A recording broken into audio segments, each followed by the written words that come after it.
Dapat ilagay si Vladimir Putin sa Guinness Book of World Records. Pero para saan kaya? Tanong natin. Pinakamaraming hangal na desisyong ginawa sa isang digmaan siguro.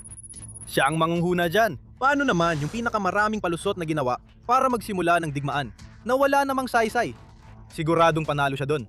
Pero kung pipili tayo ng isang record na magbibigay kay Putin ng karapat-dapat niyang pamana, ito na siguro yon. Pinakamaraming sundalong Ruso na isinakripisyo para sa isang walang kwentang digmaan na walang tunay na dahilan. Mukhang swak na swak talaga yon.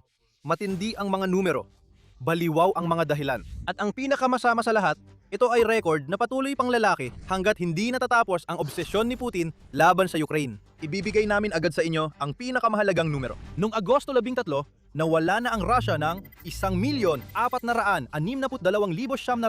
at 70 sundalo dahil sa pagkamatay, pagkasugat o pagkabihag. Ayon yan sa Ministry of Finance ng Ukraine na nagbunyag ng totoong laki ng mga pagkawala na naranasan ng Russia dahil sa baliw na kagustuhan ni Putin na sakupin ang Ukraine. Malapit nang umabot ang Russia sa puntong makakaranas ito ng 1.2 milyong kaswalti na isang nakakabiglang bilang para sa isang bansa sa isang labanan na hindi pa nakita mula noong gumanap ang Unyong Soviet ng papel nito sa pagtalo sa salot ng Nazi noong ikalawang digmaang pandaigdig. Noong panahon na yon, kahit papaano, may dahilan ang malalaking kaswalti na tinanggap ng Russia.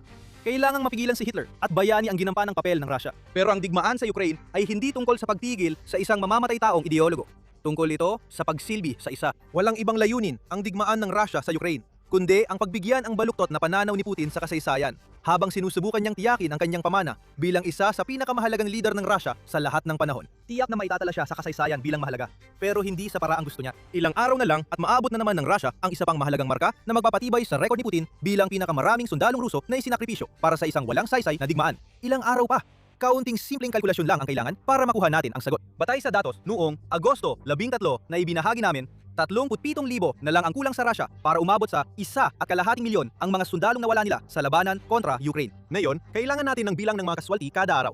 Gamitin natin ang datos ng Russia noong Hulyo para dito. Ayon sa General Staff ng Sandatahang Lakas ng Ukraine, 42,860 ang naging kaswalti ng Russia noong Hulyo na siyang pinakamataas na bilang kada buwan mula nung simula ng 2026. Hatiin mo yan sa 31 araw ng Hulyo at makakakuha ka ng tinatayang 1,382 na kaswalti kada araw. Mula doon, madali na ang matematika. Ang 37,030 na hinati sa 1,382 ay nagbibigay sa atin ng halos 27 araw bago maabot ng Russia ang 1.5 milyong marka. 26.8 na araw kung eksakto. Ibig sabihin, malamang na maabot ng Russia ang 1.2 milyong kaswalti pagkatapos lang ng unang linggo ng Setyembre na magmamarka ng panibagong kahihiyan para sa itinuturing na isa sa pinakamalalakas na puwersang militar sa mundo. Ngayon, may ilang alternatibong bilang na dapat nating isaalang-alang dito.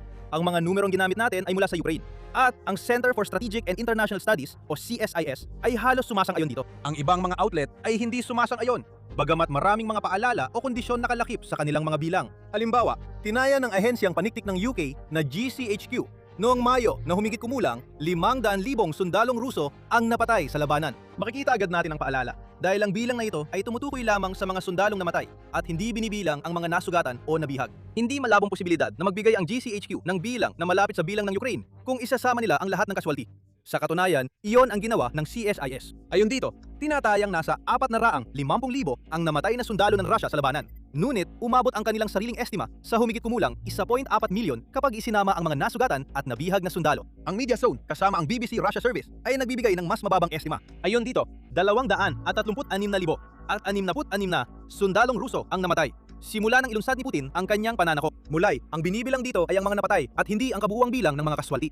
Pero may isa pang bagay na dapat isaalang-alang sa partikular na bilang na ito. Lahat ng 236,066 na pagkamatay na ito ay nakumpirma sa pamamagitan ng mga pampublikong mapagkukunan tulad ng mga obituaryo, ulat ng media, at mga post sa social media ng mga kamag-anak ng namatay. Ibig sabihin, hindi saklaw ng sariling tala ng media ang mga sinasabi ng Russia na nawawala sa aksyon na sa totoo'y napatay na. Bukod pa rito, marami pang sundalo ang namatay nang hindi napapansin o nababalita na hindi naitala. Sa lahat ng kontekstong ito, talagang kapani-paniwala ang halos 1.2 milyon. Napakabilis ng pagkawala ng mga sundalo ng Russia at lalo lang itong lumalala habang tumatagal. Tingnan mo na lang ang proporsyon ng mga kaswalti ng Russia kumpara sa Ukraine bilang halimbawa. Ayon sa ulat ng Stars and Stripes noong Hulyo 2, sa halos buong panahon ng digmaan, ang proporsyon ng mga kaswalti sa pagitan ng Russia at Ukraine ay 2 sundalong Ruso sa bawat isang sundalong Ukrainian. At minsan pa nga ay umaabot sa 3 Ruso sa bawat isang Ukrainian. Hindi na ganun ngayon, malayo na sa dati. Habang mas maraming veteranong sundalo ng Russia ang napatay at napalitan ng mga baguhang sundalo na ginagawang karneng kanyon, lalo pang tumaas ang bilang ng mga nasasawi sa panig ng Russia kumpara sa Ukraine. Ngayon, 8 ang nasasawi sa panig ng Russia sa bawat isang sundalong Ukrainian. Ang malaking tanong ngayon ay, paano nga ba lumala ng ganito ang kalagayan ng Russia? Madaling ituro ang lumalawak na paggamit ng Ukraine ng mga drone na lalong tumutulong para hindi mapunta sa harapan ang mga sundalo at tapusin na lang doon ang usapan.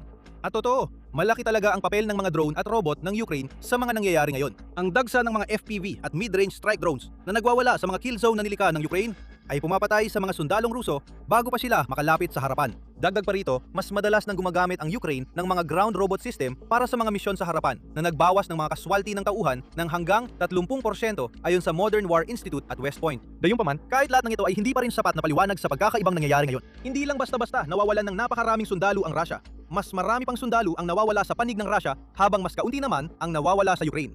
At may malaking dahilan kung bakit. Ibubunyag namin ang dahilan maya-maya lang. Una, ikaw ay nanonood ng military show. Kung ganitong uri ng impormasyon ang gusto mong makita, siguraduhin nakasubscribe ka sa channel at naka-enable ang notifications. Nagbibigay kami ng mga video na tulad nito araw-araw. Para tunay na maintindihan kung paano naging ganito kalala ang sitwasyon para sa Rusya, kailangan nating balikan ang Pebrero 2022. Matagal nang pinaplano ni Putin at ng mga crony niya ang mga mangyayari, kahit na nagsisinungaling sila ng harapan sa buong mundo. Sa wakas, dumating na ang malaking araw. Malapit nang lusubin ng Rusya ang Ukraine at ang plano ay durugin ang mga depensa ng Ukraine para marating ang Kiev sa loob lamang ng ilang araw. Para matiyak na matutupad ang plano, magpapadala si Putin ng mga piling operatiba mula sa militar ng Rusya at mga grupong bayaran tulad ng Wagner. Dumating ang ika-24 ng Pebrero. Tumawid ang mga sundalong Ruso sa hangganan at sa loob ng ilang araw umusad sila. Malalaking bahagi ng timog at silangang Ukraine ang nasakop. Nagawa pa ng Rusya na makuha ang mga teritoryong malapit sa Kiev na umabot ng halos 30 kilometro mula sa kabisera ng Ukraine. Pagkatapos, may nagbago. Nagorganisa ang mga puwersa ng paglaban ng Ukraine at nagsimula silang itaboy pabalik ang Rusya. Sa loob ng ilang linggo, napapaalis na ang mga tropang Ruso sa mga teritoryong kanilang sinakop. Ilang linggo pa ang lumipas, nagsimulang dumagsa ang suporta mula sa kanluran. Libo-libong sundalong Ruso ang namamatay at ang mga linya ng harapan na sa mga sumunod na taon ay masyadong kaunti ang ipinagbago para sa gusto ni Putin ay naitatag. Ang mga unang buwan ng digmaan ang naglatag ng pundasyon para sa lahat ng sumunod at lahat ng ito ay nakasalalay sa mga elite na operatiba na nabanggit natin. Sa paghahangad niya ng mabilisang tagumpay noong Pebrero 2022, ipinadala ng Russia ang kanilang pinakamagagaling na propesyonal na sundalo. Ang mga bihasa at mas mahuhusay na tropang Ruso na ito ang kabilang sa mga unang nasawi sa digmaan. At sa bawat totoong sundalong napatay ng putok ng mga Ukrainian o ng mga drone kalaunan, napilitan ang Russia na maghanap agad ng mga pamalit. Makalipas ang ilang panahon, hindi na mga propesyonal na sundalo ang ipinapadala sa Ukraine. Kahit sino na lang na makuha ni Putin na handang tumanggap ng pera, ay ipinapadala na lang sa gilingan ng karne. Nakita na natin ito nung ikalawang kalahati ng 2022. Doon nagsimulang magbago ang balanse ng casualty rate ng Russia. Mula sa karamihan ng mga propesyonal na sundalo na namamatay para sa digmaan ni Putin, naging karamihan ay mga voluntaryo, ayon sa ulat ng Newsweek. Doon nagsimula ang pag-akyat ng bilang ng casualty ng Russia hanggang umabot sa 1.2 milyon. Ang pagkawala ng mga propesyonal at ang pagdami at tuloy-tuloy na pagbagsak ng mga voluntaryo. May malaking problema pa rin ang Russia sa espesyalisasyon ng kanilang militar. Gaya ng binigyang diin ng Small Wars Journal sa isang artikulo noong Abril 21. Ayon sa journal, 8,500 sa mga sinanay na paratrooper ng Russia ang nasugatan mula nang magsimula ang digmaan. At halos kalahati ng 30,000 airborne troops na mayroon sila nung simula ng digmaan ay patay na o sugatan. Ayon din sa parehong ulat, nawala ng Russia ng 2,200 at 18 sa kanilang mga Marines sa loob ng 4 na taon ng labanan sa Ukraine, na halos katumbas ng bilang na nawala sa US sa loob ng 20 taon sa Afghanistan. At sa 900 Spetsnaz operator na unang ipinadala ng Russia sa Ukraine, 775 ang napatay o nasugatan ng matindi, kaya hindi na sila makabalik sa labanan. Masama na nga ito. Pero para suportahan ang paraan ni Putin sa pakikidigma, pinalitan ng Russia ang mga elite na pwersang ito at dinagdagan pa ang kanilang infantry ng mga taong hindi naman dapat nasa isang sona ng digmaan. Sila ay mga kriminal sa simula pa lang. Nang naging malinaw sa Kremlin na hindi basta-basta babagsak ang Ukraine, nagsimula silang mag-recruit mula sa pinakamasasama sa lipunang Ruso. May baluktot na luhika dito. Kung handang pumatay, umanglumpo ang isang tao sa loob ng Rusya, siguradong magugustuhan nilang gawin din ito sa mga sundalong Ukrainian. At tiyak na hindi sila tatakbo sa unang sinyales ng posibleng kalayaan. Bukod sa sarkasmo, iniulat na umabot sa nakakagulat na 180,000 bilonggo ang nirecruit ng Rusya para sa digmaan sa Ukraine. Pagsapit ng Enero 2025 ayon sa Foreign Intelligence Service ng Ukraine. Hindi yon sapat. Sino ang mag-aakala na ang pagpapadala ng halos hindi naturuang mga kriminal sa digmaan ay hindi magbubunga ng resulta? Mukhang positibo ang tingin ng Rusya at nakikita ang kanilang estratehiya ng pagre-recruit sa mga bilanggo bilang paraan para magkaroon ng mas maraming espasyo sa mga kulungan. Iyan lang ang tanging paliwanag na maisip namin kung bakit noong Hulyo 22 pinalawak ng Rusya ang kanilang pagre-recruit ng mga bilanggo. Pinayagan ang mga tulak ng droga, miyembro ng gang at mga bandido na sumali sa labanan. Malamang napapansin mo na ang tema dito. Ang isang bilanggo na halos hindi sinanay ay hindi isang profesional na sundalo. Ang bilanggong yon ay parang pambala lang sa kanyon, katulad ng libu-libong iba pa na recruit na at halos tiyak na nadaragdagan lang nila ang mga kaswalti na nararanasan ng Rusya. Pero paano naman ang mga voluntaryo? Hindi lang mga sundalo mula sa kulungan ang kinukuha ng Rusya para gawing tauhan ni Putin. Sa bawat rehiyon ng Rusya, nag-aalok ang mga recruiter ng matatamis na pangako sa harap ng mga ordinaryong tao. Ang mga pangakong iyon ay nasa anyo ng malalaking signing bonus at sahod na ilang ulit na mas mataas kaysa karaniwang sahod sa Rusya kapalit ng pagsuko ng kanilang buhay sa militar. Ang lubos na nakararami sa mga sundalo ng Rusya sa Ukraine na yon ay mga voluntaryo na naakit ng mga alok ng Kremlin o sa ilang kaso, wala talagang naging pagpipilian. At hindi rin nakakagulat na ang mga voluntaryo ang bumubuo sa pinakamalaking bahagi ng mga kaswalti ng Rusya. At ganito na ang kalagayan mula pa noong ikalawang kalahati ng 2022. Gayunpaman, pumipirma pa rin sila habang patuloy na dinadagdagan ng Rusya ang perang iniaalok. Ayon sa Kyiv Post, hindi lang basta malalaking halaga ang ibinabayad ng Rusya sa mga kontraktual nitong sundalo. Nagbibigay rin sila ng hanggang 22,000 at $200 sa mga taong nagre-recruit ng mga sundalong iyon. Ganiyan na lang ang pagkadesperado ng Kremlin para tuloy-tuloy ang daloy ng mga katawang ipinapadala sa Ukraine. Para naman sa mga sundalo mismo, maaari silang makakuha ng signing bonus na halos kaparehong halaga sa ilang rehiyon ng Rusya bukod pa sa malalaking sahod na nabanggit natin kanina. Ialok mo ang mga ganitong alok sa mga taong kapos sa buhay at walang ibang nakikitang paraan para kumita ng ganong kalaking pera na ibinibigay ng Kremlin. At magkakaroon ka ng tuloy-tuloy na daloy ng mga sundalo. Ang tanging problema ay bumabalik na naman ang temang nabanggit natin kanina. Napakabilis ng pagkawala ng mga tropa ng Russia sa Ukraine. Kaya kailangan nilang madaliin ang pagpapadala ng mga voluntaryo sa harapan sa lalong madaling panahon. Maisip mo kung ano ang ibig sabihin nito pagdating sa pagsasanay. Hindi sa pangpagsasanay na natatanggap ng mga voluntaryong sundalo ng Russia. Kaya ang tanging dahilan kung bakit mo sila tatawaging professional ay dahil binabayaran sila. Siguradong wala silang kakayahan tulad ng mga naunang sundalo ng Russia na nawala na. Nagugulat ako sa bagong antas ng kababaan ng kalidad ng bawat sundalong Ruso. Sabi ni George Baros, isang tagasuri ng Russia sa Institute for the Study of War noong Setyembre 2024. Lalo pang bumaba ang pamantayan sa nakalipas na 2 taon. Isang ulat ng Business Insider noong Hulyo 2026 ang nagbunyag na ang karaniwang bagong recruit na Ruso ay nabubuhay lamang ng 10 araw hanggang 3 linggo matapos dumating sa kanilang mga kampo ng pagsasanay. Ibig sabihin, 3 linggo lang ang pinakamatagal nilang training bago sila ipadala sa mga lugar na puno ng drone at panganib at malamang mas maikli pa doon. Ang pinakabagong grupo ng tinatawag na mga voluntaryo ay mas malala pa ang sasapitin. Sa isang ulat noong Agosto 2, sinabi ng RBC Ukraine na may mga tao nang hinuhuli sa mga kalsada ng Pensa at Omsk para ipadala sa Ukraine. Tinututukan ng mga recruiter ang mga mahihinang tao tulad ng mga nakainom, dinadakip sila at pagkatapos ay dinadala sa mga sentro ng pagpili para sa militar kung saan pinipilit silang pumirma ng kontrata. Kaya hindi lang sila napipilit ang dumaan sa training na may hangover, kundi ayaw din naman talaga nilang mapunta roon sa simula pa lang. Hindi na nakapagtataka kung bakit namamatay ang mga sundalong yon ng maramihan. Paulit-ulit na lang ang temang yon. Walang mga profesional, puro katawan lang na pinupuno ang bilang. At huwag kalimutan ang mga dayuhang mandirigma.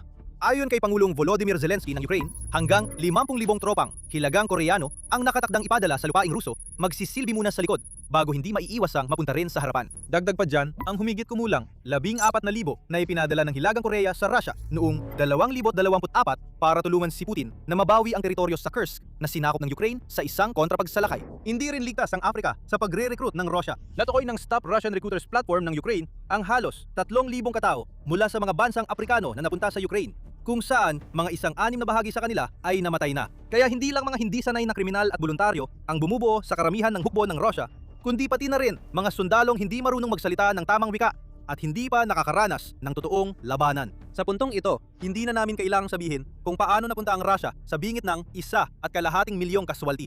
Sobrang halata na. At ang hindi nakikikita ni Putin habang dinadagdagan niya ang kakaiba niyang record ay itinataya niya ang buong bansa niya para sa isang matinding pagbagsak. Lahat ng ito para lang maipagpatuloy niya ang labanan sa Ukraine. May mga usap-usapan na si Putin ay naghahanda ng magmobilisa ng 500,000 Ruso at nailatag na ng Kremlin ang mga legal na mekanismo para payagan siyang gawin ito. Ang paraan ng pagdukot ng mga tao mula sa kalsada ay lalo pang lalawak kung itutuloy ni Putin. At mas marami pang pinakamalas na henerasyon ng mga Ruso mula pa noong dekada 40 ang mauuwi sa kamatayan. Sa isang hakbang na ito, ipapakita ni Putin ang kanyang hangaring hilahin ang Russia sa mas marami pang taon ng digmaan laban sa Ukraine. At maniwala kayo kapag sinabi naming taon ang bibilangin. Noong Hulyo, umabante lang ng 37.85 na kilometro kwadrado ang mga puwersa ng Russia.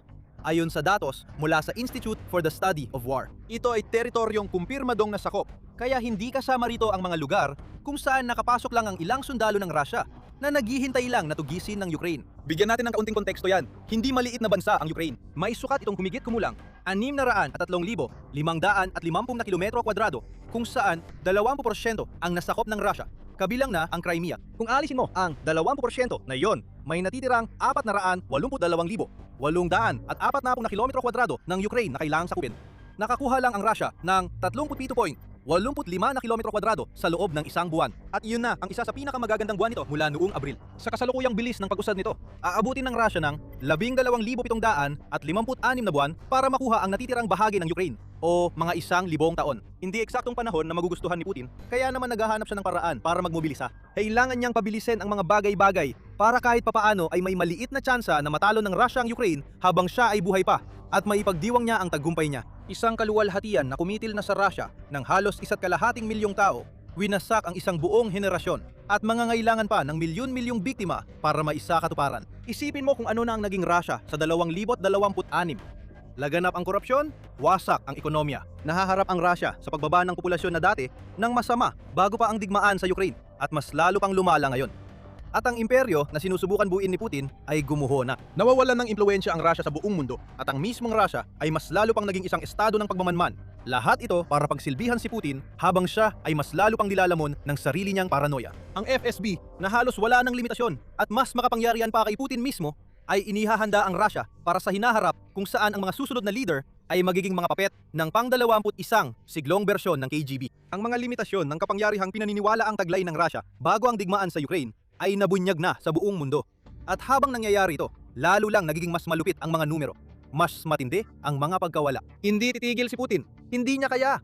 Ipinagapos niya ang sarili at ang buong bansa niya sa isang siklo ng sakripisyo. Kahit alam niyang wala na siyang kalamangan, kailangan pa rin niyang itulak ang digmaan. Ang pagdedeklara ng kapayapaan ngayon ay magiging isang kabiguang hindi niya kakayanin. Kaya naman tinatanggihan ni Putin ang bawat alok ng usapang pangkapayapaan na dumarating sa kanya. Pero alam ni Putin na hindi kayang manalo ng Russia sa kanyang digmaan bago siya mamatay para ma-enjoy niya ito. Noong Hunyo, tumayo si Putin sa harap ng mga dumalo sa St. Petersburg International Economic Forum at sinabi niya, "Sumulyap ako sa isang liham. Binanggit ng may akda ng liham na ito ang aking edad. Mas matanda pa sa akin ang ilan sa mga pinuno ng mundo. Ang pinakamahalaga ay kung nagagawa mo ng maayos ang iyong trabaho." Kahit maliit na paalala lang tungkol sa kanyang edad, ay sapat na para mangamba ang leader ng Russia ngayon. At dapat lang naman na uubos ng oras para kay Putin at para sa buong henerasyon ng mga Ruso. Ang 1.2 milyong kaswalti ay napakalaki. Pero isa lang itong palatandaan, isang panimulang hakbang para sa mas marami pa. Hindi titigil ang mga pagkamatay hanggat hindi tumitigil si Putin. At hindi siya titigil hanggat hindi nananalo ang Russia o hanggang sa siya ay mamatay.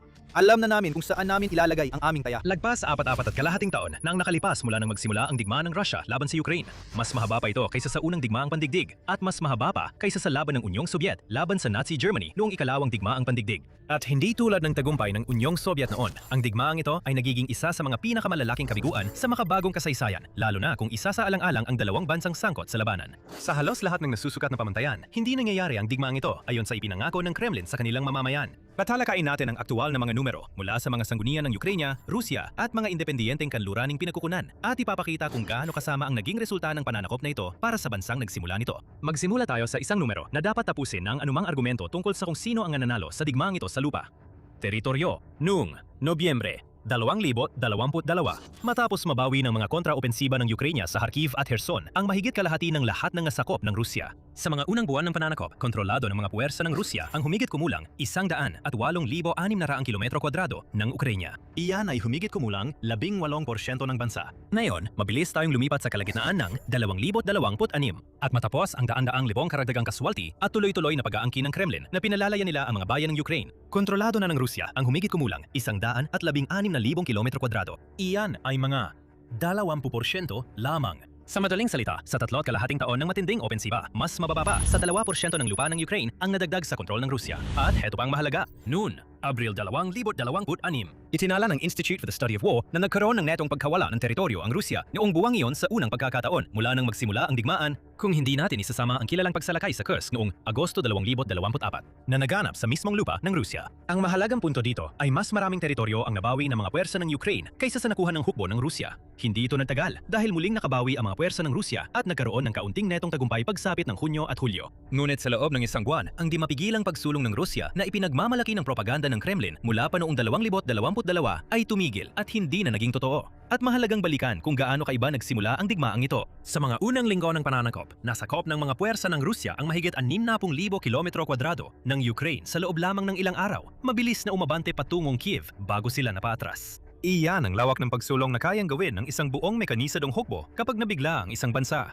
Ihambing mo yan sa itsura ng frontline ngayon. Sa paligid ng Konstantinovka, sa pinatibay na linya sa silangang Donetsk na higit isang taon pinilit basagin ng Rusya, umaabantay ang mga puwersa ng Rusya ng halos 50 metro kada araw sa karaniwan. Malapit sa Pokrovsk, mas malapit ito sa Pitumpu. Ito ang mga uri ng araw-araw na pag-usad na karaniwang inilalarawan ng mga military historian kapag pinag-uusapan ang labanan sa Somme noong 1916 na tumagal ng mahigit 4 na buwan. Nagpakilala ng mga tangke sa labanan at ang mga nakuhang teritoryo ay sinusukat lamang sa mga kilometrong wala pang 10.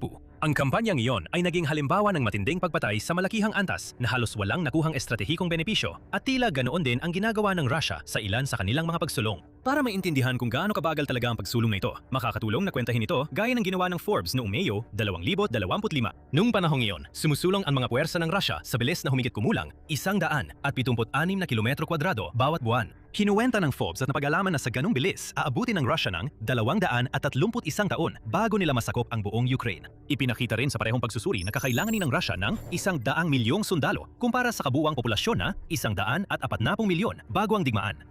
Pero i-update natin ang pagtatayang ito. Gamit ang datos ng Institute for the Study of War para sa unang kalahati ng 2026, umabantay ang Russia ng kabuuang humigit kumulang 628 na kilometro kwadrado sa loob ng 6 na buwang tuloy-tuloy. Katumbas ito ng humigit kumulang 145 na kilometro kwadrado bawat buwan na mas mababa kaysa sa bilang na ginamit ng Forbes isang taon nang nakalipas. Kung gagawin natin ang parehong kalkulasyon na yon, kakailanganin ng Russia hindi 230 taon, kundi nasa paligid ng 400 taon para masakop ang buong Ukraine sa kasalukuyan nitong bilis. Para mailagay ito sa konteksto, mas mahaba pa yon kaysa sa panahon na lumipas mula nang itatag ang Imperyong Ruso sa ilalim ni Pedro ang Dakila. Ngayon, pag-usapan natin ang presyo na binabayaran ng Russia para sa mga piraso ng teritoryong iyon dahil dito talaga nagiging matindi ang mga numero. Ayon sa General Staff ng Ukraine, umabot na sa mahigit 1.45 milyon ang mga nasawi at nasugatan sa panig ng Russia sa pagtatapos ng Hulyo 2026. Ang Hulyo mismo ang pinakamasamang buwan para sa mga kaswalti ng Russia sa buong taon na may naitalang 42,860 na pagkawala. Sa karaniwan, nawawalan ang Russia ng humigit kumulang 34,000 sundalo bawat buwan sa buong 2026 malawakang, sinusuportahan ito ng mga independiyenteng pagtataya ng intelihensyang kanluranin. Ang kakawaran ng tanggulang pambansa ng UK, ang serbisyo ng panlabas na intelihensya ng Estonia, ang serbisyo ng militar na intelihensya ng Netherlands at ang CSIS sa Washington. Lahat sila ay nagkakaisa sa bilang na nasa pagitan ng 400,000 at 500,000 na mga nasawing Ruso na may kabuuang bilang ng mga kaswalti, patay, sugatan at nawawala na nasa pagitan ng 1.1 at 1.4 milyon. Para mailagay yon sa tamang perspektibo, itinuturo ng CSIS na mas marami nang naranas ang kaswalti sa labanan ng Russia kaysa sa alinmang pangunahing kapangyarihan sa anumang labanan mula noong ikalawang digmaang pandaigdig. Ihambing mo yan sa Estados Unidos na nawalan lamang ng halos isang kapat ng bilang na yon sa lahat ng digmaan na nilahukan nila mula noong 1945. At may isa pang mahalagang bilang na tumutulong ipaliwanag kung bakit nagsimulang magmukhang ganoon ang mga opensiba ng Russian infantry sa mga kuha ng drone. Ayon sa mga military analysts na sumipi sa pagtataya ng CIA, ang inaasahang haba ng buhay ng isang bagitong sundalong Ruso sa gitna ng isang malawakang opensiba ng infantry ay nasa 20 hanggang 30 minuto lamang. Hindi ito pangkalahatang bilang para sa bawat sundalo sa unahan. Sa halip, ito ay tumutukoy partikular sa tinatawag na meat wave tactics na lalong inaasahan ng Russia kung saan ang maliliit na grupo ng mga hindi gaanong sanay na tropa ay direktang ipinapadala sa mga posisyon ng Ukraine. Ang layunin nila ay kadalasan hindi para butasin ang depensa, kundi para lamang humatak ng putok, ilantad ang mga posisyon ng kutukan ng Ukraine at ubusin ang mga bala sa pamamagitan ng tuloy-tuloy na pag-atake. Ang minasahang buhay na sinusukat lang sa ilang minuto ay nagpapakita kung gaano na lang kadaling isakripisyo ang mga tropang ito sa pagsalakay at kung paano lalong ipinagpapapalit ng Russia ang buhay ng mga sundalo para sa kaunting tagumpay sa labanan imbes na umasa sa maayos na koordinasyon ng magkakasamang puwersa. May isa pang bagay na dapat ikabahala ng Kremlin higit pa sa lahat ng ito. Noong 2026, nagsimulang lumampas ang buwanang bilang ng mga napatay at nasugatan ng Russia kaysa sa buwanang bilang ng mga bagong recruit na humigit kumulang 27,000 sundalo. Kaya mas mabilis nang naubos ang mga sundalo ng Russia kaysa sa kaya nilang palitan kahit pa may mga record na signing bonus. At ang ratio ang mga nasasawi, historical na nasa pagitan ng 2 hanggang 3 Ruso ang nalalagas sa bawat isang Ukrainiano, ay naulat na lumawak pa hanggang 8 sa isa pabor sa Ukraine noong unang kalahati ng 2026. Ayon sa CSIS, ang Ukraine, para sa konteksto, ay tinatayang nawalan ng 50,000 sundalo na napatay at humigit kumulang 400,000 ang nasugatan ayon sa sariling datos ni Pangulong Zelensky noong Hulyo 2026. Kaya, kung hindi naman nakakakuha ng makabuluhang teritoryo ang Russia at patuloy na nababawasan ng kanilang mga tropa sa hindi kayang panatilihing bilis, ano nga ba talaga ang dahilan ng pagbagsak ng kanilang performance? Ang sagot, gaya ng inaasahan mo, ay mga drone. Ang Ukraine ay ginugol ang mga nakaraang taon sa pagbuo ng pinakamalaking industriya ng paggawa ng drone sa buong mundo pagsapit ng 2026. Noong Hulyo 2026, inanunsyo ni Pangulong Vladimir Zelensky na ang Ukraine ay gumagawa ng 10 milyong drone kada taon. Mula sa target na 1 milyong drone lamang na inanunsyo pa noong 2023 na sinalubong ng malawakang pagdududa sa loob at labas ng bansa. Nanggako si Zelensky na dodoblehin pa ang bilang na iyon sa 20 milyon kada taon kung saan pumirma ang mga kasosyong Europeo upang tumulong pondohan ang pagpapalawak. Mas konserbatibo ang mga independiyenteng pagtataya mula sa mga grupo tulad ng Council on Foreign Relations na tinatayang mas malapit sa 5 hanggang 6 na milyong unit ang aktwal na bilang sa 2026. Pero kahit ang mas mababang bilang na iyon ay isang pagbabagong pang-industriya sa panahon ng digmaan na halos walang kaparehong halimbawa sa kasaysayan. Sa kalagitnaan ng 2026, may higit sa 450 na lokal na tagagawa ng drone ang Ukraine mula sa 10 kumpanya lamang noong 2022. Hindi lang ito mga murang first-person view na drone kahit na sila ang bumubuo ng gulugod ng kill chain sa unahan. Ang mga inhinyero ng Ukraine ay gumawa ng mga dedikadong interceptor drone na ginagawa ng mga kumpanyang tulad ng Wild Hornet na partikular na ginawa para habulin at sirain ang mga drone ng Russia sa himpapawid. Isang bagay na hindi kailanman nagawang tularan ng depensa sa himpapawid ng Russia sa malakihang antas. Itinatag ng Ukraine ang kauna-unahang sanggay militar sa mundo na nakalaan lamang para sa mga sistemang walang tripulante. At ang sanggay na iyon ay nagulat na nakatama ng mahigit 800,000 na beripikadong target ng Russia sa unang kalahati pa lang ng 2026. Kabilang ang mga tauhan, artillerya, mga sistema ng depensa sa himpapawid, at mga sasakyang pang-logistic. Kinilala rin ng Ministeryo ng Depensa ng Ukraina ang operasyon ng mga sistemang walang tao na nakatulong sa tinatayang 167,000 tropang Ruso na napatay o malubhang nasugatan sa panahong iyon. Isang bilang na maglalagay sa mga drone bilang pinakamapanirang sandata sa buong digmaang ito, higit pa sa anumang sandata na inihanda ng Rusya para sa labanan. Pagkatapos ng mga taktika sa maikling distansya, ang pagbuo ng mga kampanya ng pag-atake sa katamtaman at malayong distansya ay mas nakapaminsala pa. Umabot na ang mga kampanyang ito sa mismong ekonomiya ng Rusya. Sa isang pag-atake noong 2026, tinamaan ng mga drone ng Ukraine ang dalawang pangunahing logistics center na pagmamayari ng Wildberries na minsang inilalarawan bilang sagot ng Rusya sa Amazon at ginawang abo ang mahahalagang bahagi ng distribution network ng kumpanya. Tinamaan din ng Ukraine ang pasilidad ng langis sa Kupotnya na matatagpuan lamang 10 milya mula mismo sa Kremlin. At narrating pa ang pinakamalaking refinery ang Russia sa Omsk na mahigit 2,500 kilometro mula sa pinakamalapit na teritoryo ng Ukraine. Sa dagat, inyulat ng Ukraine na tinamaan nila ang mahigit 100 barko ng Russia sa dagat ng Azov sa loob lamang ng 9 na araw noong kalagitnaan ng 2026. Bahagi ito ng sinadyang kampanya upang putulin ang supply papuntang Crimea sa pamamagitan ng dagat, pati na rin ang kalsada. Wala sa mga ito ang mangyayari kung wala ang industriya ng drone ng Ukraine. Ngunit ang pinaka-importanteng paggamit ng mga drone ng Ukraine noong 2026 ay naganap mahigit 1,000 kilometro sa likod ng frontline at sa loob mismo ng Russia. Pagsapit ng kalagitnaan ng 2026, nataman ng Ukraine ang bawat isa sa 10 pinakamalalaking oil refinery ng Russia. Pansamantalang naantala ang mga pasilidad na kumakatawan sa humigit kumulang 42% ng kapasidad ng pagre-refine ng Russia sa kabuuan ng kampanya. Noong Hunyo, tinamaan ng mga drone ng Ukraine ang 11 magkakahiwalay na refinery at 8 pabrika ng depensa sa loob lamang ng isang buwan. Tinataya ng International Energy Agency o IEA na ang kampanya ay nagpatigil ng humigit kumulang 500,000 bariles ng kakayahan ng Russia sa pagproseso ng krudo bawat araw. Kumpara ito sa tinatayang kabuuang 6.6 na milyong bariles bawat araw na nagpapakita ng direktang pagkawala ng humigit kumulang porsyento. Orihinal na inakala ng IEA na magtatagal ang pag-aantala hanggang sa kalagitnaan ng taong 2026, ngunit ang takdang panahon ng pagbangon ay lalo pang natagalan. Pagsapit ng Hulyo 2026, iniulat ng Novaya Gazeta Europe na nagkaroon ng kakulangan sa gasolina sa lahat, maliban sa 5 sa 83 rehiyon ng buong bansa. Walang ibang lugar na mas matindi ang tama ng kampanyang ito, kundi sa Crimea, ang peninsulang inangkin ng Rusya noong 2014 at palaging itinuring na pinakamahalagang yaman ng digmaang ito. Pero bago natin talakayin ng detalyado ang mga susunod na punto, siguraduhin mag-subscribe sa Military Show para laging updated sa lahat ng balita at estadistika mula sa frontline. Balik tayo sa Crimea. Nung huling bahagi ng Hunyo 2026, ang mga itinalagang autoridad ng Rusya sa rehiyon ay nagdeklara ng walang takdang state of emergency bilang direktang tugon sa bumabagsak na supply ng gasolina, kuryente at pagkain. Napaka-epektibo ng kampanya ng Ukraine para ihiwalay ang peninsula. Ang trapiko sa kahabaan ng AA-280 highway na siyang pangunahing rutang panlupa na nag-uugnay sa Crimea at mainland ng Rusya ay bumaba ng 71% sa loob lamang ng 2 linggo. Napaka-konti na ng gasolina kaya ang mga residente sa Sevastopol ay pumipila ng ilang oras para lang magkaroon ng pagkakataon na makakuha ng QR code na magpapahintulot sa kanila na bumili ng 20 litrong gasolina mula sa Rusya. Ayon sa mga ulat mula sa mismong lugar, ang gasolina ay naibebenta ng 3 hanggang 4 na beses ang normal nitong presyo kapag ito ay available. Lahat ng ito ay naglalagay ng pressure sa tanging hakbang na pinaka-kinatatakutan ni Pangulong Vladimir Putin ng Rusya na gawin. Mobilisasyon. Iniwasan ng Rusya ang pangalawang formal at hayagang idineklarang mobilisasyon mula noong magulo at lubang hindi popular na pagpapatawag para sa mobilisasyon noong Setyembre 2022 na nagdunot ng malawakang protesta at nagpaalis sa daan-daang libong kalalakihang Ruso palabas ng bansa halos magdamag. Sa halip, umasa ang Kremlin sa mga insentibong pinansyal at mas malalaking signing bonus sa isang tahimik at di formal na tagong mobilisasyon na tumatarget sa mga kalalakihan na may pinakamababang kakayahang legal o pinansyal para tumutol. Pero lumalabas ng mga bitak. Naidokumento ng intelihensya ng Ukraine at mga independentang Russian outlet ang mga pagdakip sa kalye ng mga lalaking nasa edad militar sa mga lugar tulad ng Penza Oblast noong Enero 2026 pa lang.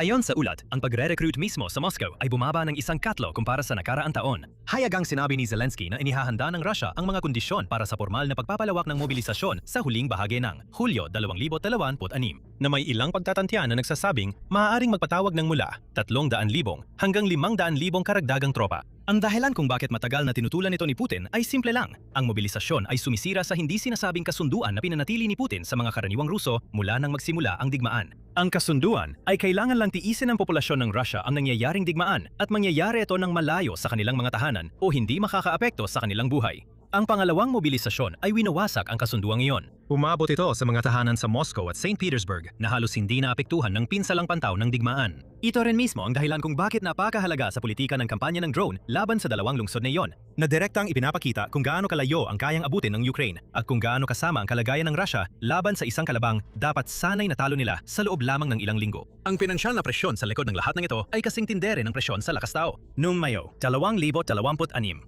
napilitan ang mismong Ministeryo ng Ekonomiya ng Russia na hayagang ibaba ang kanilang mga pagtataya sa produksyon at pag-export ng langis at gas para sa natitirang bahagi ng dekada na binanggit mismo ang mga parusa at ang kampanya ng drone bilang dahilan. Inasahan na bababa ang pag-export ng langis at hindi inaasahan ng ministeryo na makakabawi ang export kahit sa antas ng 2025 bago pa sumapit ang 2029. At may isang bagay pa na nagpapalala sa pagiging marupok ng posisyon ng Russia. Itinakda ni Deputy Prime Minister Alexander Novak ng Russia ang presyo ng Urals crude sa $59 lang kada bariles para sa 2026. At kahit na paulit-ulit na tumataas ang pandigdigang presyo ng langis sa mahigit $100 kada bariles. Dahil sa pagsasara ng Strait of Hormuz nung nagkaroon ng digmaan sa pagitan ng Estados Unidos, Israel at Iran. Ibinebenta ng Russia ang langis nito ng may malaking diskwento kahit pa artipisyal na mataas ang presyo ng langis sa pandigdigang merkado. At ayon sa sariling pagtataya ng Russia, bababa pa ang presyo niyan sa humigit kumulang $50 kada bariles mula 2027 hanggang 2029. Isipin mo kung ano talaga ang ibig sabihin niyan. Sa ngayon, ang mataas na presyo ng langis sa buong mundo ay dulot lamang ng kaguluhan sa gitnang silangan at hindi dahil sa anumang ginawa ng Russia. Iyan na lang ang isa sa mga natitirang dahilan kung bakit may kapangyarihan pa si Moscow sa mga sensitibo sa presyo na mamimili tulad ng India at China, ang dalawang customer na siyang nagpapatuloy sa pag-angkat ng enerhiya ng Russia matapos putulin ng Europa ang kanilang ugnayan. Kung magiging matatag ang sitwasyon sa Strait of Hormuz at mawala ang geopolitical premium na yon, halos mawalan ng kakayahan ng Russia na makakuha kahit ng mga presyong may diskwento na nakukuha nila ngayon at mas lalo pang lumalakas ang kakayahan ng dalawang natitirang pangunahing customer nito sa pakikipagnegosasyon. Pero balikan muna natin ang aktual na digmaan. Sa nakaraang 4 na taon, may isang alas pa rin ang Russia na maasahan, ang kakayahan nitong maghasik ng takot sa mga lungsod ng Ukraine gamit ang ballistic missiles na hindi kayang pabagsakin ng Ukraine. Lalong naging mahirap ito para sa kabilang panig dahil paubos na ang mga Patriot Interceptor ng Ukraine at lalong lumala ang kakulangan dahil sa sabayang US-Iran na sigalot na kumukuha rin mula sa parehong global stockpile. Umabot sa sukdulan ang sitwasyon kaya sinabi ni Pangulong Donald Trump kay Zelensky na bibigyan niya ng lisensya ang Ukraine para makagawa ng sarili nitong mga Patriot Interceptor sa loob ng bansa. Isang linggo lang ang lumipas. Hayagang nagduda si Trump kung tutuparin nga ba niya ang pangakong yon. Binanggit ang mga alalahanin tungkol sa paglilipat ng sensitibong teknolohiya ng depensa ng misail ng Amerika na nagpapakita kung gaano pa rin kahalaga ang mga Patriot missile sa isang labanan na puno ng drone. Pero sa kabila ng lahat ng iyon, hindi nagawang samantalahin ng Russia ang kalamangan. Sa halip, nakita natin na paulit-ulit na nilalampasan ng Ukraine ang mga limitasyon pagdating sa pag-usad sa labanan at pagbuo ng mas bago at mas nakamamatay na teknolohiya. May papaliwanag ito sa pamamagitan ng pagdaranas ng Russia ng panloob na pagbabago sa ideolohiya at politika. Noon, Hulyo 2026, si Andrei Melnichenko, ang magnat ng pataba at karbon ng Russia at isa sa pinakamayamang industrialista ng bansa, ay bumasag sa ilang taong pananahimik sa publiko sa pamamagitan ng isang pambihirang 60 oras na panayam kasama ang The Economist. Si Melnichenko ay isang dissident. Isa siya sa mga taong ang mga pabrika ay direktang sumuporta sa ekonomiya ng digmaan ng Russia at bumalik siya upang manirahan sa loob ng Russia noong 2023, partikular dahil laging napakahirap na magnegosyo mula sa labas ng bansa dahil sa mga parusa. At ang buwang panayam ay maaaring ibuod bilang isang babala sa populasyon ng Russia. Ayon sa kanya, ang mga elite ng Russia ay lalong nakikita na ang digmaan ay umabot na sa isang pagkakabalaho at ang tunay na pakiramdam ng pagkabahala ay kumakalat sa Moscow habang patuloy na tumataas ang gastusin sa ekonomiya ng digmaan na walang nakikitang katapusan. May ilang analyst na nagdududa na nagsasabing ang isang panayam na ganito, kaingat ang pagkakaayos at ganito kalawakang publisidad ay hindi mangyayari kung walang pahintulot ng Kremlin. Sa ganong paraan, magsisilbi itong parang kontroladong balbula para ilihis ang maingat na hinubog na propaganda palayo sa hayagang pag-aaklas at ekonomikong pagbagsak na tila kinakaharap ng bansa. Pero ang interpretasyon ay tumutukoy pa rin sa parehong pangunahing katotohanan. Ang digmaan ay naging magastos at hindi na komportable na kahit ang mga taong yumaman sa paglilingkod sa Russia ni Putin ay naramdaman ang pangangailangang magsalita ng hayagan tungkol dito. Kaya ano nga ba talaga ang ibig sabihin ng lahat ng ito para sa digmaan? Mas mabagal ang pagkuha ng teritoryo ng Russia kaysa dati. Halos walang pagbabago sa ilang buwan na ngayon lang nangyari mula nang magsimula ang digmaan. Nawawalan din ito ng mga sundalo ng mas mabilis kaysa sa kaya nitong mag-recruit ng mga kapalit. Sa bilis na naging dahilan kung bakit ang 2026 ang pinakamasamang taon ng digmaan sa malaking agwat, na kung saan buwan-buwan ay may bagong rekord ng mga nasasawi at nasusugatan na paulit-ulit na nalalampasan. Ang kita nito mula sa langis sa gas na siyang pinansyal na gulugod ng buong pagsisikap sa digmaan ay binaba na mismo ng kanilang gobyerno at napapanatili lang dahil sa artipisyal na pagtaas ng presyo sa gitnang silangan na wala namang kinalaman sa anumang tunay na nagawa ng Rusya. Wala sa mga iyon ang nangangahulugan na malapit nang bumagsak ang Rusya at tayak na hindi rin ibig sabihin na matatapos na ang digmaan. Si Putin ay nakalampas na sa mas matinding pampulitikang presyon kaysa rito noon. Ang isang Putin na naipit at humaharap sa tunay na krisis sa mga harapan ay maaring mas mapanganib pa dahil paulit-ulit nang nanawagan si Putin para sa posibleng nuclear na solusyon kung ang mismong kaligtasan ng Rusya ay malalagay sa panganib. Habang nadadapa siya mula sa isang sakuna patungo sa isa pa, kapwa sa Ukraine at sa sariling bansa, natatakot na si Putin. Nagiging paranoid na siya. Nakakakita siya ng mga banta sa bawat anino, mga drone, tuwing sumisilip siya mula sa kanyang bunker. At mga kutsilyong tila nag-aabang lang na itarak sa kanyang likod. Ang takot na ito ang nantutulak kay Putin na gumawa ng mas desperadong mga hakbang para matiyak na siya, higit sa lahat, ang mabubuhay. At ang desperasyong iyon ay maaaring magdulot ng pagkawala ng kanyang kontrol sa Russia sa paraang hindi niya kailanman inakala. May nangyayaring madilim sa Russia. Binabago ni Putin ang FSB ng Russia para maging bagong bersyon ng KGB. Lahat para mapawi ang kanyang mga takot. Pero isang delikadong hakbang iyon. Habang mas maraming kapangyarihan ang natatanggap ng FSB, mas nababawasan ang kontrol ni Putin sa Russia. Sa lalong madaling panahon, ang FSB na ang mamamayani. Si Putin mismo ang naghahanda ng sarili niyang pagbagsak at hindi pa niya ito napapansin. Sa isang mainit na ulat noong Agosto 7, ibinunyag ng Bloomberg na sinimulan ni Putin ang malawakang pagpapalawak ng kapangyarihan ng Federal Security Service ng Russia o FSB na nagpapahintulot sa grupo na supilin ang mga elite na kinatatakutan ngayon ni Putin na maaaring nagbabalak laban sa kanya. Dahil desperado na mapanatili ang kanyang kapangyarihan, inatasan ni Putin ang FSB na tanggalin ang mga kritiko at tiyakin na walang sinuman ang tunay na makakalaban sa kanya sa loob ng Russia. Ayon kay Andrei Kolesnikov, isang political analyst na nakabase sa Moscow, sinabi niya sa Bloomberg na ang FSB ay naging kumpanyang namamahala sa bansa. Ang pampulitikang administrasyon, ang Ministeryo ng Ugnayang Panlabas at ang blokeng pinansyal at pang-ekonomiya ay nabawasan na lamang sa pagiging mga technical na kawani na nagsisilbi sa mga desisyong may pagkiling sa serbisyong panitik. Sa madaling salita, ang FSB ang namamahala sa lahat ng mahalagang bagay sa Russia ngayon, habang pinapahina ni Putin ang kapangyarihan ng ibang mga organisasyon at ng mga elite na nagtatrabaho sa mga ito upang protektahan ang sarili niya mula sa katotohanan. Natatakot si Putin sa kanyang mga elite. Ang mga taong dating sumusunod sa kanya ay lalo nang nababahala sa pagkabigo ng mga sistemang nilikha ni Putin para harapin ang epekto ng digmaan na siya mismo ang nagsimula laban sa Ukraine. Ang dumaraming mga hamon ay nagdudulot ng mas matinding batikos, habang si Putin ay humaharap sa pagbatikos habil sa kanyang pamamalakad sa digmaan. Ang epekto ng digmaan sa ekonomiya ng Russia at ang katotohanang ang mga drone ng Ukraine ay tumatama sa iba't ibang bahagi ng Russia na sa gayon ay naibabalik ang pananakop sa mismong teritoryo ng Russia. Si Putin ay isang lalaking napagmasdan kung paanong tumataas ang tensyon sa pagitan ng kanyang mga elite sa loob ng maraming taon. Noong Mayo, sinabi ng Center for Eastern Studies na laganap ang mga palatandaan ng sistematikong pagkabulok sa lahat ng pangunahing institusyon ng Russia, dahilan upang mas humina ang posisyon ni Putin sa loob ng estruktura ng kapangyarihang nilikha niya. Sa parehong buwan, iniulat ng iStories na ang takot ni Putin sa isang tangkang pagpaslang na maaring manggaling mula sa loob o mula sa Ukraine ang naging dahilan kung bakit inilagay sa mataas na antas ng pagbabantay ang Kremlin kasabay ng sunod-sunod na paghihigpit. Ang dating ministro ng depensa ng Russia at nayoy kalihim ng Security Council, Sergei Shoigu, ay tinukoy ni Putin at ng kanyang FSB bilang isang taong maaaring magdulot ng destabilisasyon. Iba pang mga elite, tulad ng pinuno ng Communist Party ng Russia na si Gennady Zyuganov, ay nakakaramdam na ngayon ng labis na kahinaan kay Putin, kaya't handa na silang lantaran na batikusin ang kanyang mga pulisya. Noong Abril, tumayo si Zyuganov sa harap ng State Duma ng Russia upang ideklara na ang ekonomiya ng Russia ay malapit ng bumagsak at maaaring harapin ni Putin ang isang bagay na katulad ng Bolshevik Revolution noong 1917. Si Putin ay humaharap sa matinding pagtutol mula sa kanyang mga elite. Ang pagtutol na ito ay dumarating bago ang eleksyon sa State Duma ng Russia na maaaring maging pinakamalaking hamon sa autoridad ni Putin mula nang magsimula ang pananakop sa Ukraine. Itinakda ang mga eleksyong ito sa kalagitnaan ng Setyembre at ito ang magiging unang eleksyon ng State Duma na gaganapin ng Russia mula nang salakayin ni Putin ang Ukraine. Dumarating ito sa panahong bumabagsak ang approval ratings ni Putin at lumalakas ang kagustuhan sa loob ng Russia na matapos na ang kanyang digmaan. Nakikita ni Putin ang lahat ng ito at ang naging tugon niya ay bigyang kapangyarihan ng FSB hanggang sa umaakto na ito na parang KGB noong panahon ng Soviet. Nagsimula na ang mga paghihigpit habang unti-unting nalulugmok si Putin sa paranoid na kabaliwan. Binigyan ng malayang kapangyarihan ng FSB na tugisin ang sinumang maaring maging banta sa kanyang kapangyarihan. Kasama sa kanila ang co-founder ng Telegram, si Pavel Durov.